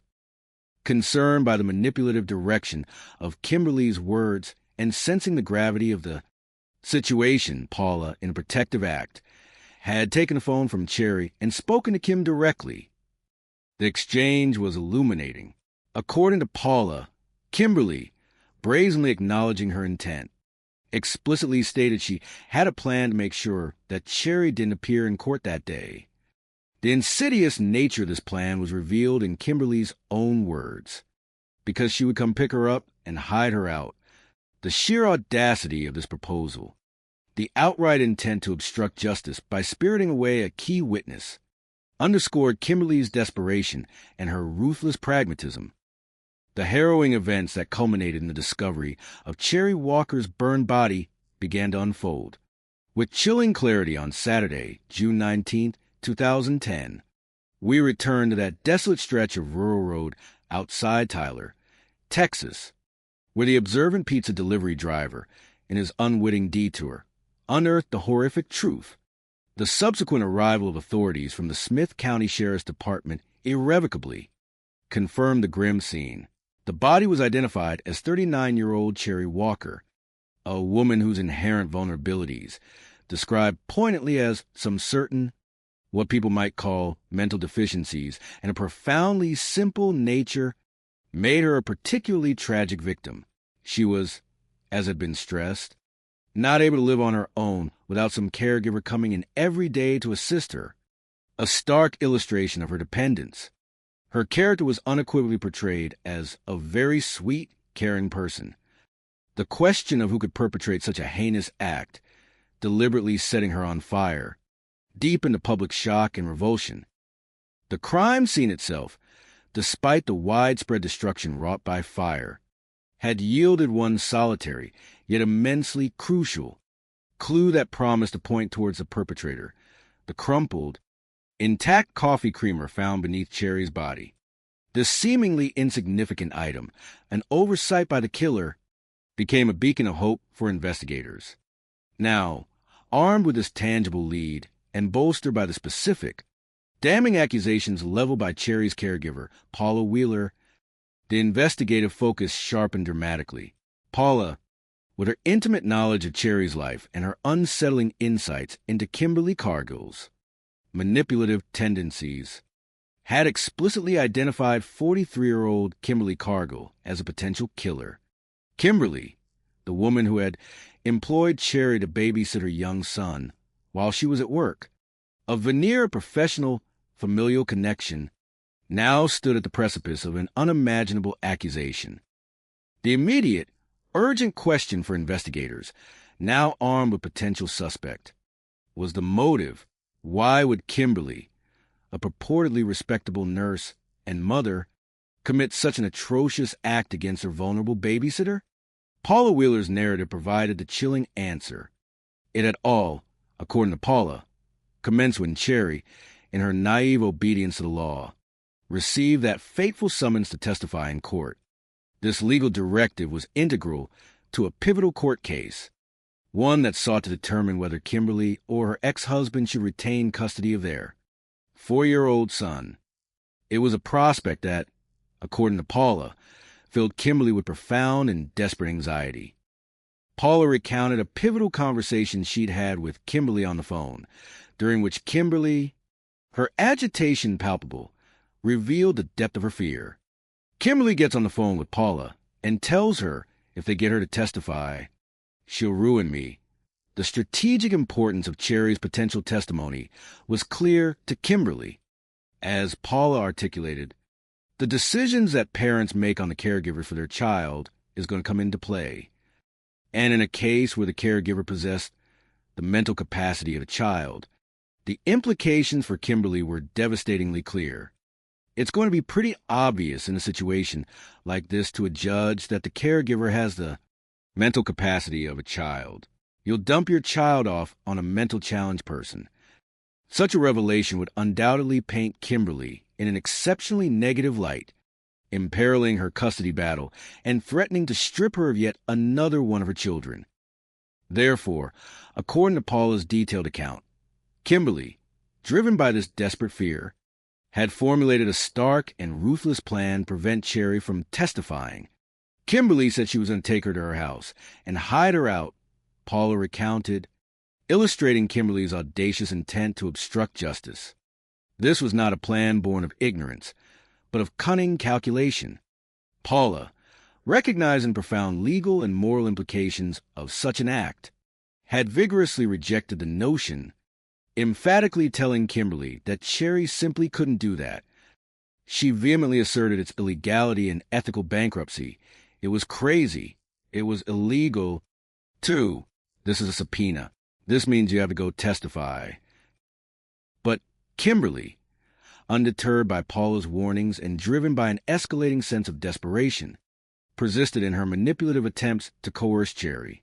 She kept calling her, applying relentless pressure, and when these incessant phone calls failed to bend Cherry to her will, Paula claimed that Kimberly resorted to a more direct approach, attempting to orchestrate a face-to-face meeting.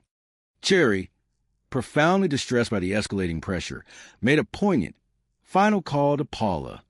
Cherry called me again right before 8 o'clock, and she said, "I don't feel good. Paula, I'm nervous. Kim wants to take me out to eat, and I don't want to go." The simple utterance of, "I don't want to go," highlighted Cherry's inherent fear of displeasing Kimberly, her inability to articulate a firm refusal to someone she deeply, albeit tragically, trusted. She was afraid to tell her no, Paula clarified, a heartbreaking insight into Cherry's psychological vulnerability. Paula, fully comprehending the perilous nature of Kimberly's invitation, had earnestly urged Cherry not to go.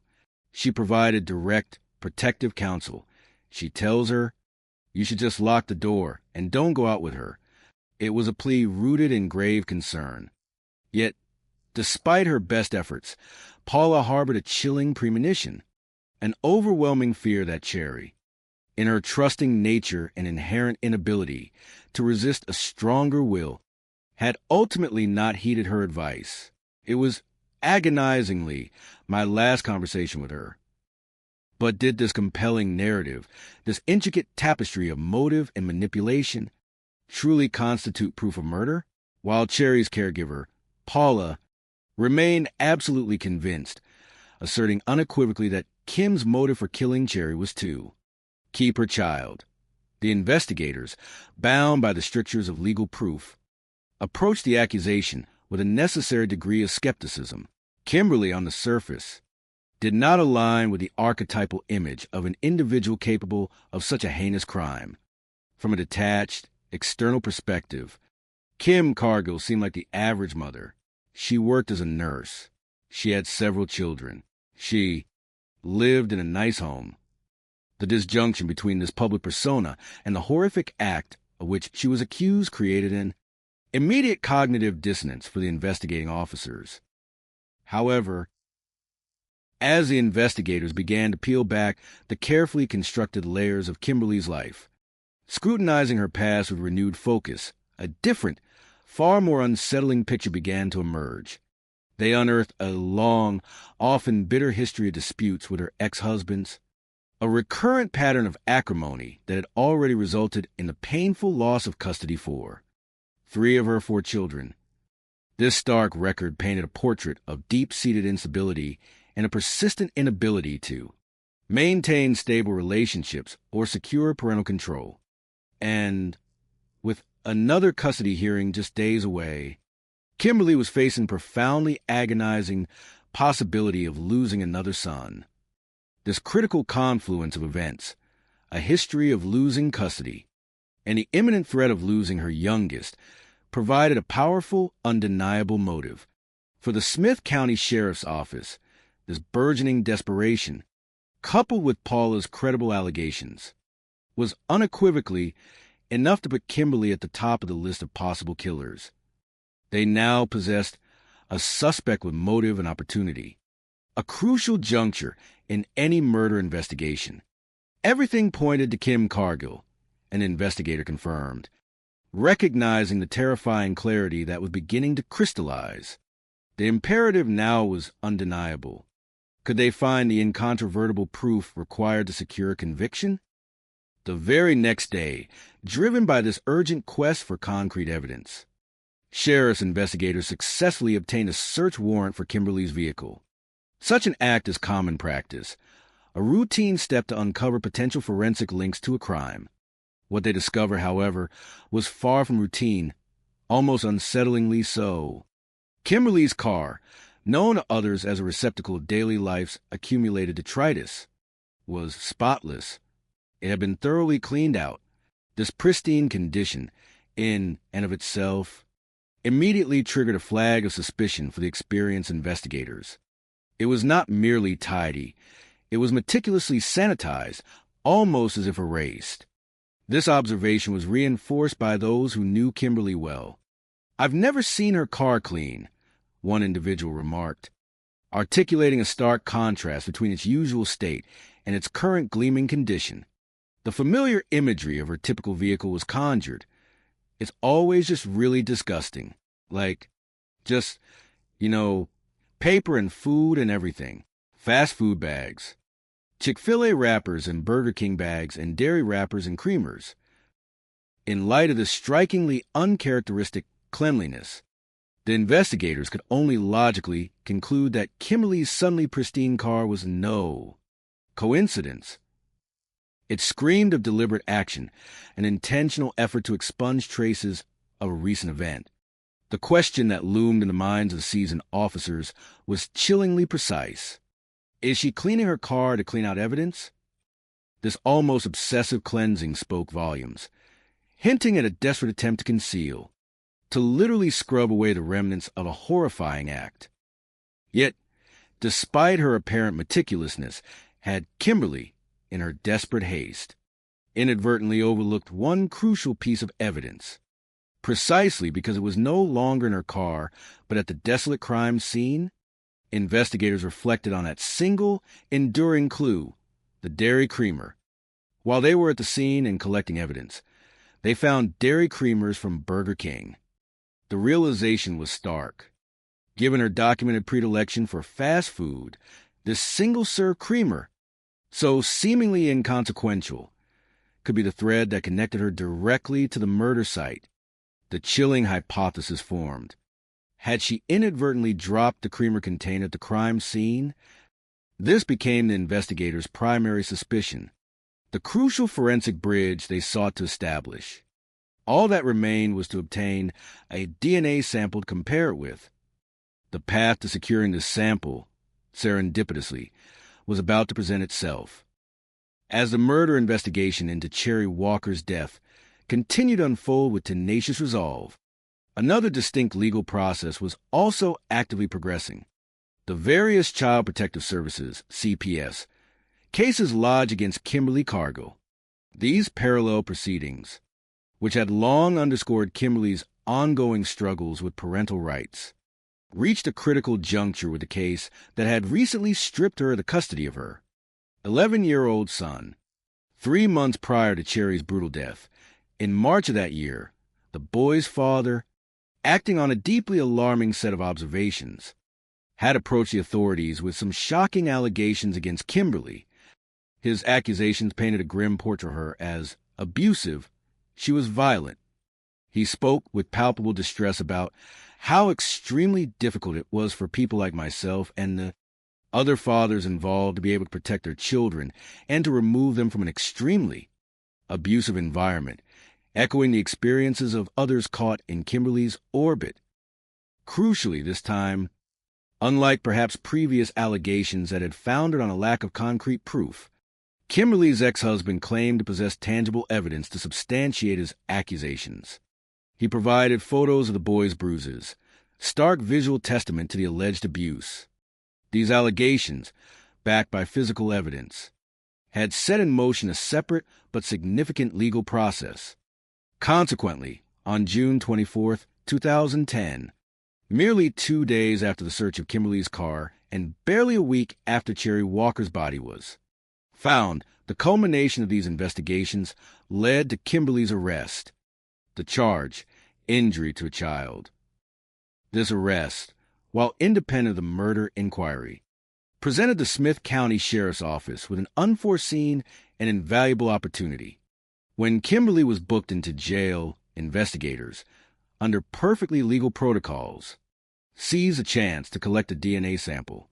Their intent was precise, to analyze it and, crucially, to see if they could connect her to a container of coffee creamer found near Cherry Walker's body.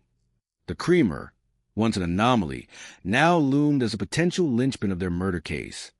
They had that dairy creamer, and the waiting game began, the tension palpable as they anticipated the forensic results. During this period of anxious anticipation, while the DNA tests were pending, another significant piece of information unexpectedly surfaced. A friend of Kimberly's, presumably grappling with the recent unsettling events, came forward to share details of an interesting conversation she'd had with Kimberly shortly after Cherry's body had been found. Kimberly, her friend recounted, had initiated the call, and her tone had been markedly very agitated. In the course of this highly charged conversation, Kimberly had shockingly informed her friend that her babysitter had been found burned and dead in a field.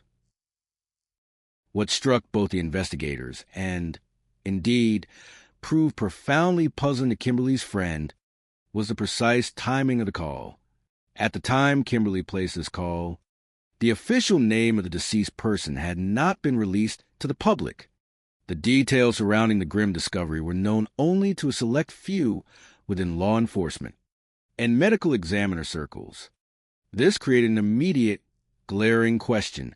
How did Kimberly know that the body was Cherry's and, more specifically, that it had been found burned?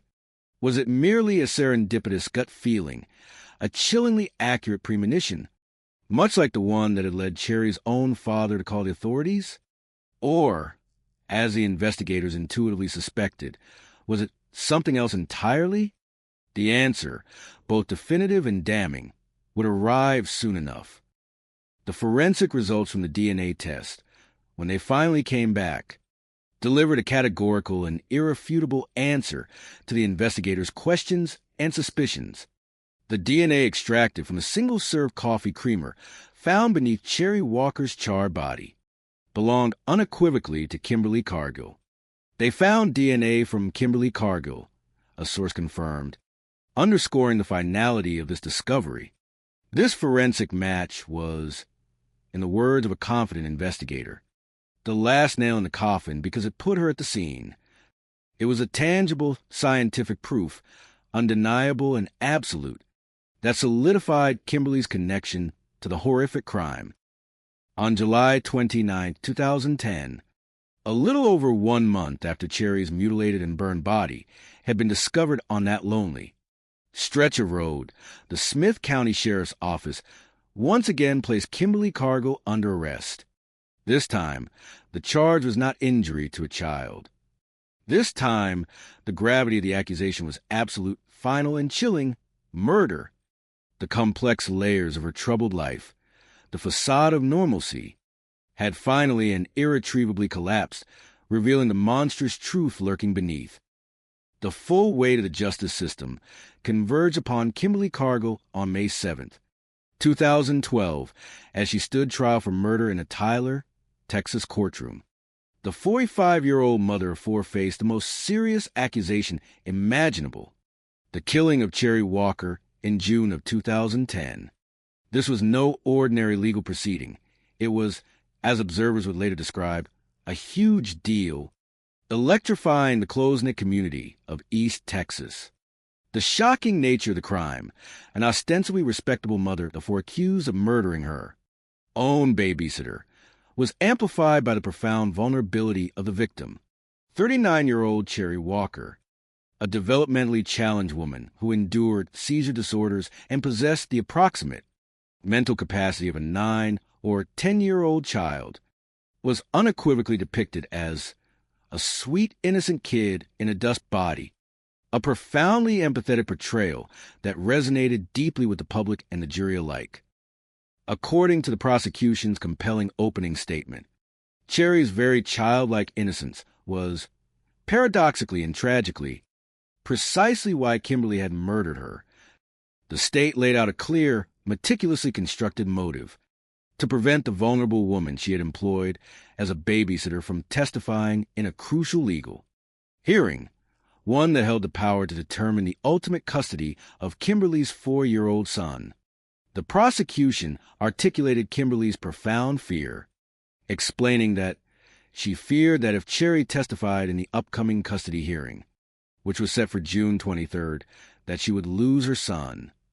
This impending loss, another wrenching removal of a child from her grasp, served as the ultimate catalyst. The The prosecution continued, detailing the sequence of events that culminated in murder. On June 18th, Cherry, in her unwavering adherence to legal processes, called Kimberly to convey the distressing news. She had received a subpoena, a direct court order compelling her to testify. This was a precise moment, according to the prosecution, that led to the decision to take matters into real hands, literally. The state asserted that Kimberly had confronted Cherry, her desperation spiraling into savage violence. The state said that Kim strangled Cherry. Having extinguished Cherry's life, the prosecution's theory then outlined the callous aftermath. Kimberly, with the lifeless body of her former babysitter, embarked on a grim nocturnal journey. She had driven Cherry's lifeless body out to a remote stretch of country road. Once there, in the desolate solitude of the East Texas night, she executed the next appalling step of her macabre plan. She dumped out her car, put lighter fluid on her, set her on fire, and just drove away. The sheer depravity of this act, the dehumanization of Cherry, was presented with chilling gravity. The defense's inevitable contention of Kimberly's distress was met with a preemptive rebuttal. "She's trying to set us up," the prosecution declared, suggesting a calculated attempt to manipulate perception. A key pillar of the prosecution's case centered on the meticulous nature of Kimberly's crime, specifically the use of an accelerant. The very fact that Kimberly brought lighter fluid with her was presented as undeniable proof that Cherry's murder had been premeditated. This was not an impulsive act born of sudden rage. The prosecutor reasoned, "I don't think a lot of people are going to be carrying an accelerant that can be lighted easily around in their car without specific malevolent intent." If the crime was indeed premeditated, the prosecutor underscored, then it elevated the charge to first-degree murder, a crime of profound and deliberate malice. For such a calculated act, the ultimate penalty loomed over Kimberly. She was facing the death penalty. To painstakingly build their case for conviction, the prosecution called her first and arguably most compelling witness, Cherry's caregiver, Paula Wheeler. Paula's testimony was delivered with unwavering conviction, recounting the intricate psychological warfare Kimberly had waged against Cherry. She detailed how Kimberly had spent much of the afternoon on June 18, 2010, on the phone with Cherry, urging her not to testify. Kimberly's tactics were manipulative and insidious. She told Cherry that she didn't have to go to court, subtly attempting to undermine the legal imperative. However, Paula had explained the subpoena's gravity to Cherry, empowering the vulnerable woman to make an autonomous decision. Cherry, with her inherent respect for authority and the law, had made up her mind that she was going to follow the law, and Kim didn't like it. This independent decision, a defiant act of self-determination, solidified Kimberly's motive. So profoundly did Kimberly disapprove, according to Paula, that she kept calling Cherry. The calls weren't merely attempts to persuade. They were a relentless barrage, a psychological siege.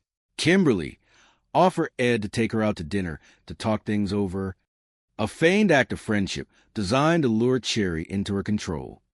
Paula, recognizing the inherent danger in this invitation, vividly recounted how she had urged Cherry to refuse.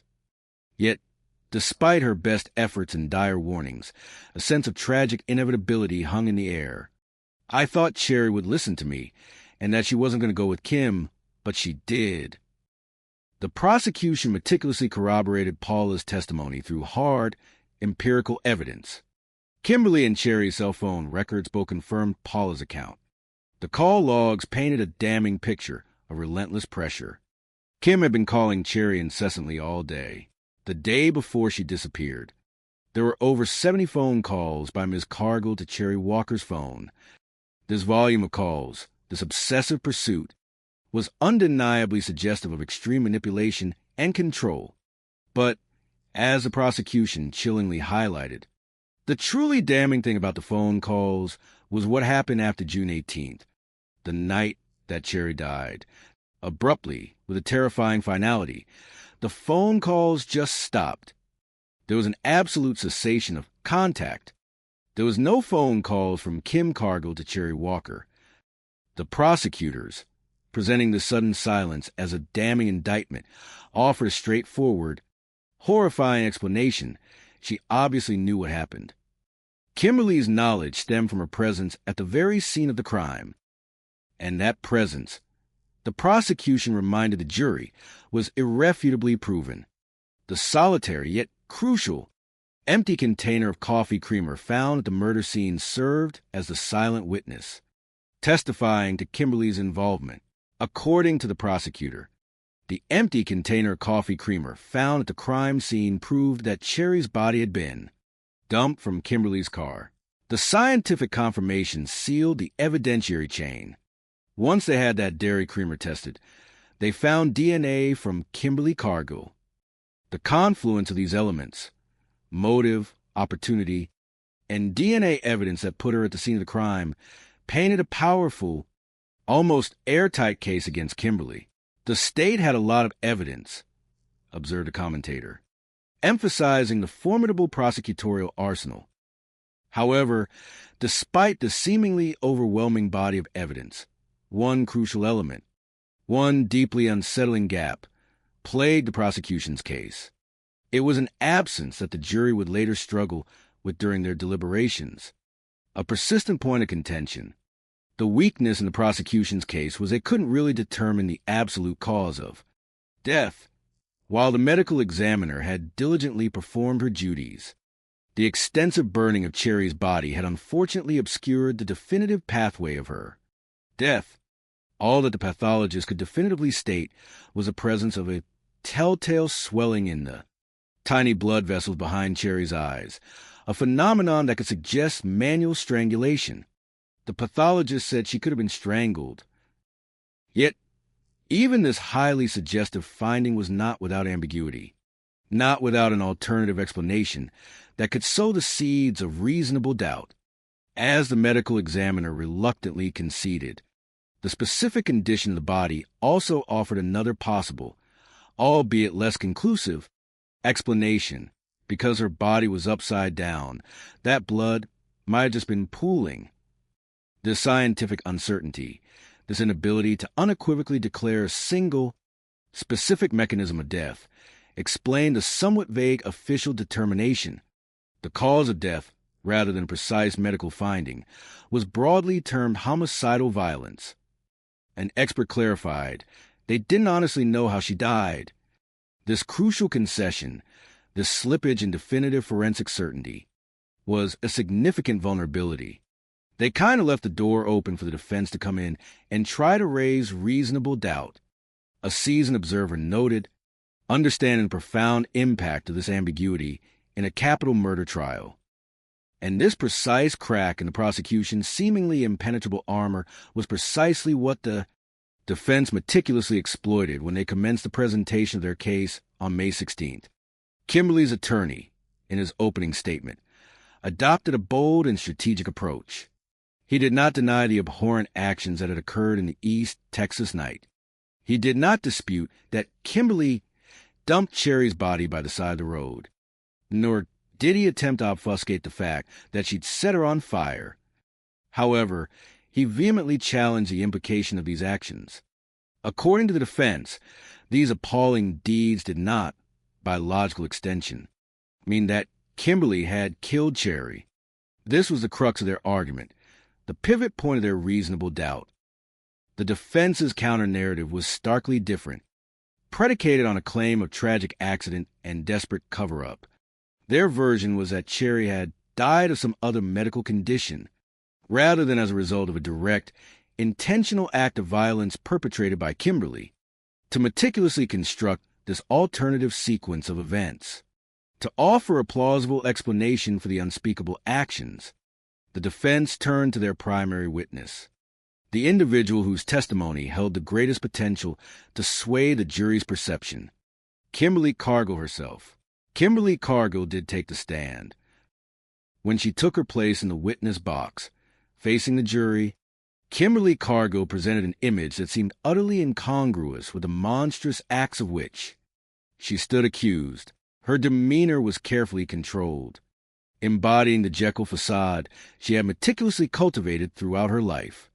She certainly didn't look like someone capable of committing such a brutal murder. Observers noted that Kim Cargill came across as a very quiet, sort of meek individual in court. She projected an air of profound vulnerability, appearing very timid, just a nice, sweet, average person. This presentation, calculated, ornate, was designed to evoke empathy, to shatter the jury's preconceived notions of a cold-blooded killer. On the stand, Kimberly readily admitted to her underlying anxieties. She did not deny being concerned about the upcoming custody hearing, openly articulating how she was very worried about losing her children. This concession to maternal fear was intended to humanize her, to suggest that her desperate actions stemmed from a place of profound anguish rather than malevolent intent. However, her narrative diverged sharply from the prosecution's regarding her incessant calls to Cherry. She claimed the reason she called Cherry so many times that day wasn't to talk her out of testifying. Instead, Kimberly posited she had only wanted to find out what Cherry was going to say, asserting that her motivations were rooted in self-preservation, in understanding the landscape of the legal battle. Her plan, she claimed, was innocent. She was going to take Cherry out to dinner, and they were just going to talk about the whole thing. Kimberly then meticulously detailed her version of the evening, weaving a tale of unexpected tragedy. She claimed that she picks up at Cherry, and they go to dinner at 9:30 p.m. They have dinner for about an hour. This part of her story, innocuous on its own, set the stage for the dramatic, tragic turning point. According to Kimberly, dinner proceeded without incident, but disaster struck on the drive home. Cherry wants to be dropped off at some friend's house, and Kimberly tells her no. This refusal, a seemingly minor disagreement, escalated quickly, and Cherry becomes upset. This was the trigger. Kimberly testified that Cherry had a very bad nervous condition. She would shake real bad when she'd get upset. And on that fateful night, as the tension mounted and Cherry's agitation intensified, Kimberly claimed Cherry's shaking had become uncontrollable. Then came the horrifying climax of her account. Cherry started having a seizure. The image was vivid, chilling. Kimberly's testimony continued, painting a picture of desperate, involuntary self-harm.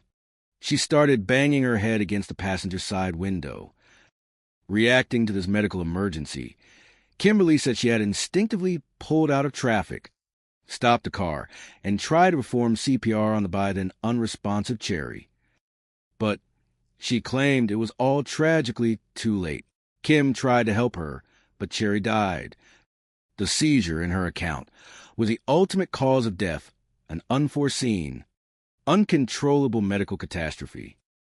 The moment of realization, when she understood that Cherry was dead, led to what Kimberly described as an overwhelming, incapacitating panic. She's crying. She's sobbing in front of the jury. Her performance was undeniably emotional, raw, and seemingly heartfelt. Yes, I did something wrong.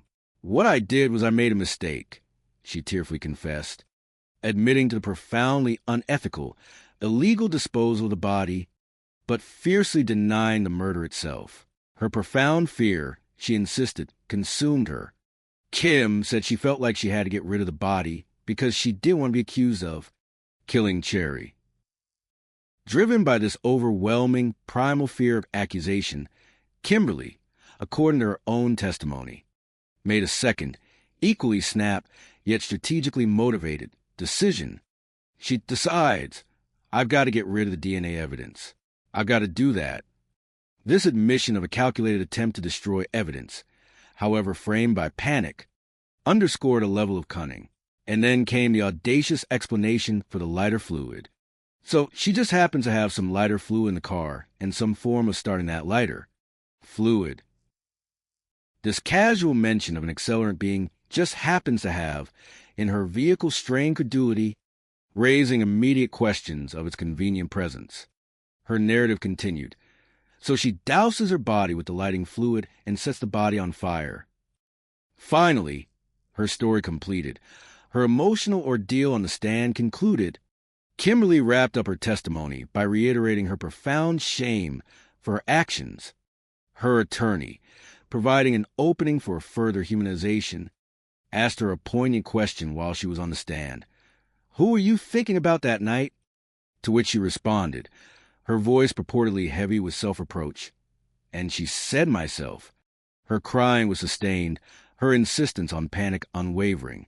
She cried quite a bit on the witness stand, and she kept saying over and over again how she had. Panicked, she didn't know what else to do. That, in essence, was Kimberly's complete defense, a desperate plea for understanding and leniency. But the prosecution, with their meticulous understanding of Kimberly's deep-seated personality traits and professional background, utterly refused to believe her carefully constructed narrative of panic and accidental death.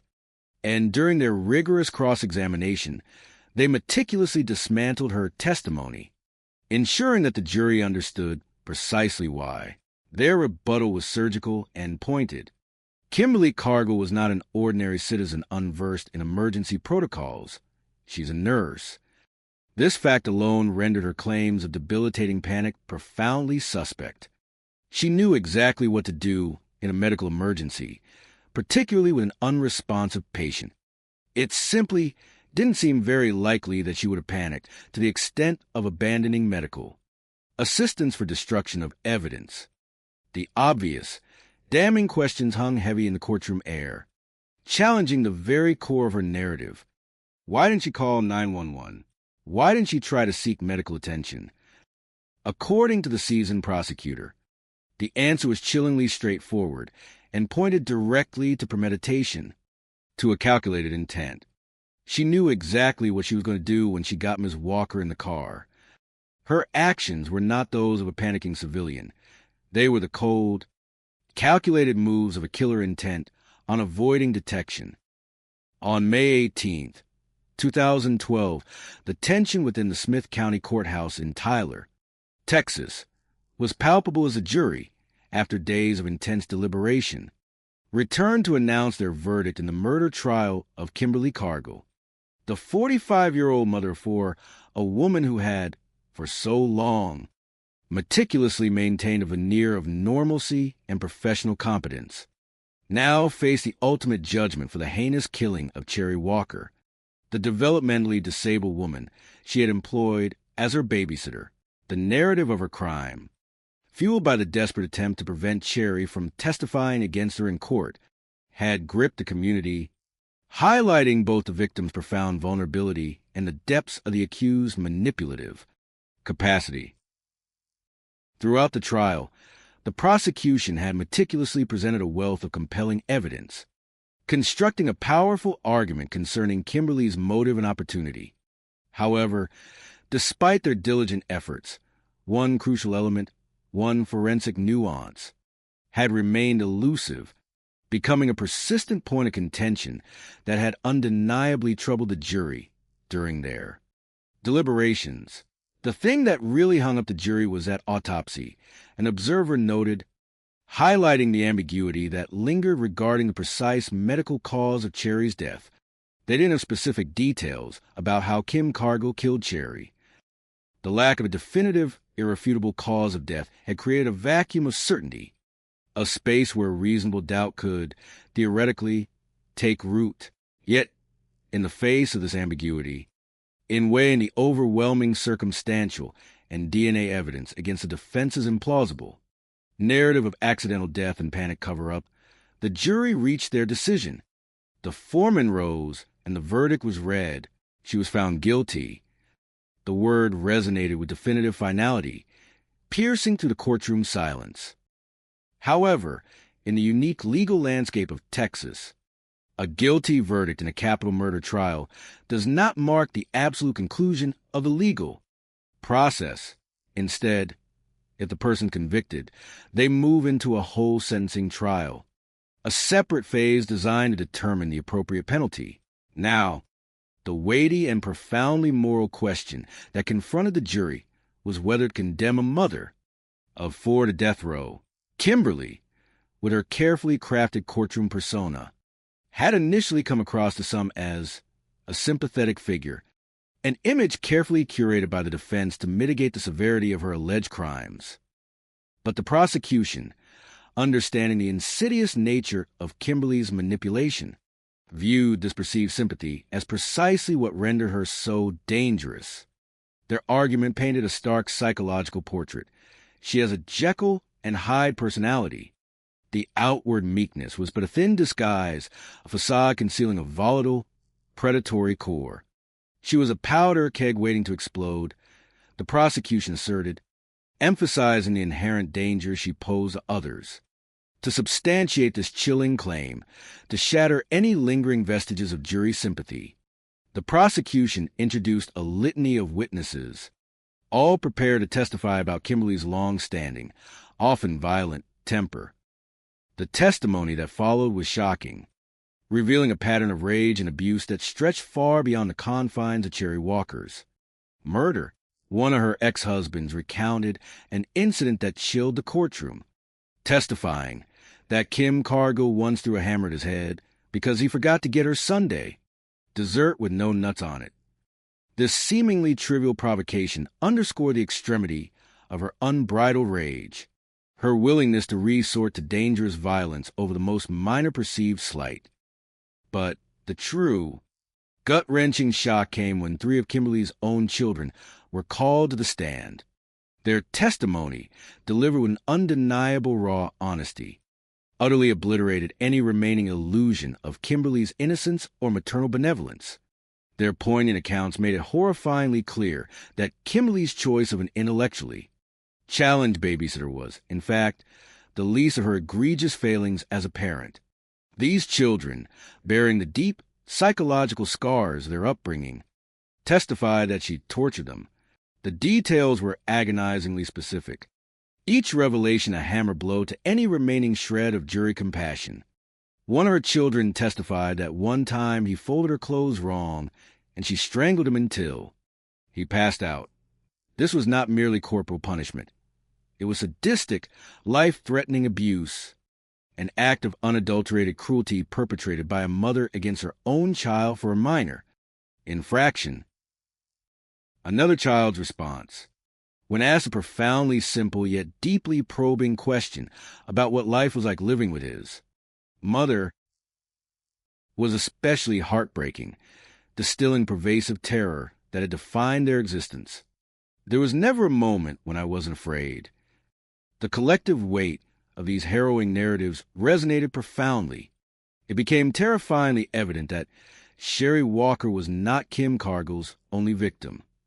The murder of her vulnerable babysitter was not an isolated act of desperation, but merely the gruesome culmination of a life marked by consistent cruelty, control, and violence directed at those closest and most vulnerable to her. Needless to say, by the time Kimberly's own children finished recounting their horrifying, deeply traumatic stories, whatever vestige of sympathy the jury might have harbored for Kimberly had long since vanished, replaced by revulsion and a clear-eyed understanding of the true depths of her character. The sentencing phase concluded, and the jury, having heard the full, unvarnished truth of Kimberly Cargill, rendered their ultimate judgment. The jury sentenced Kim Cargill to death.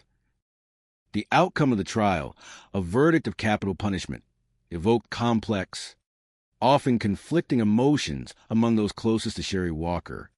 The victim's family, while unified in their grief and their desire for justice, found themselves divided on the outcome. One perspective favored a prolonged suffering. I wanted her to get life so she can go through and suffer, reflecting a desire for retribution commensurate with the torment Sherry had endured. Another, however, found solace in the absolute finality of the sentence. I'm glad she got the death penalty because she took away the only thing that made me happy. These disparate responses underscore the profound and personal nature of their loss, their differing paths to understanding justice. Yet, despite their varied perspectives on the exact nature of the punishment, there was absolute, unwavering unanimity on one thing when it came to Kimberly Cargill. The premeditated murder of someone as inherently sweet and vulnerable as Sherry was, unequivocally, clearly the act of a monster.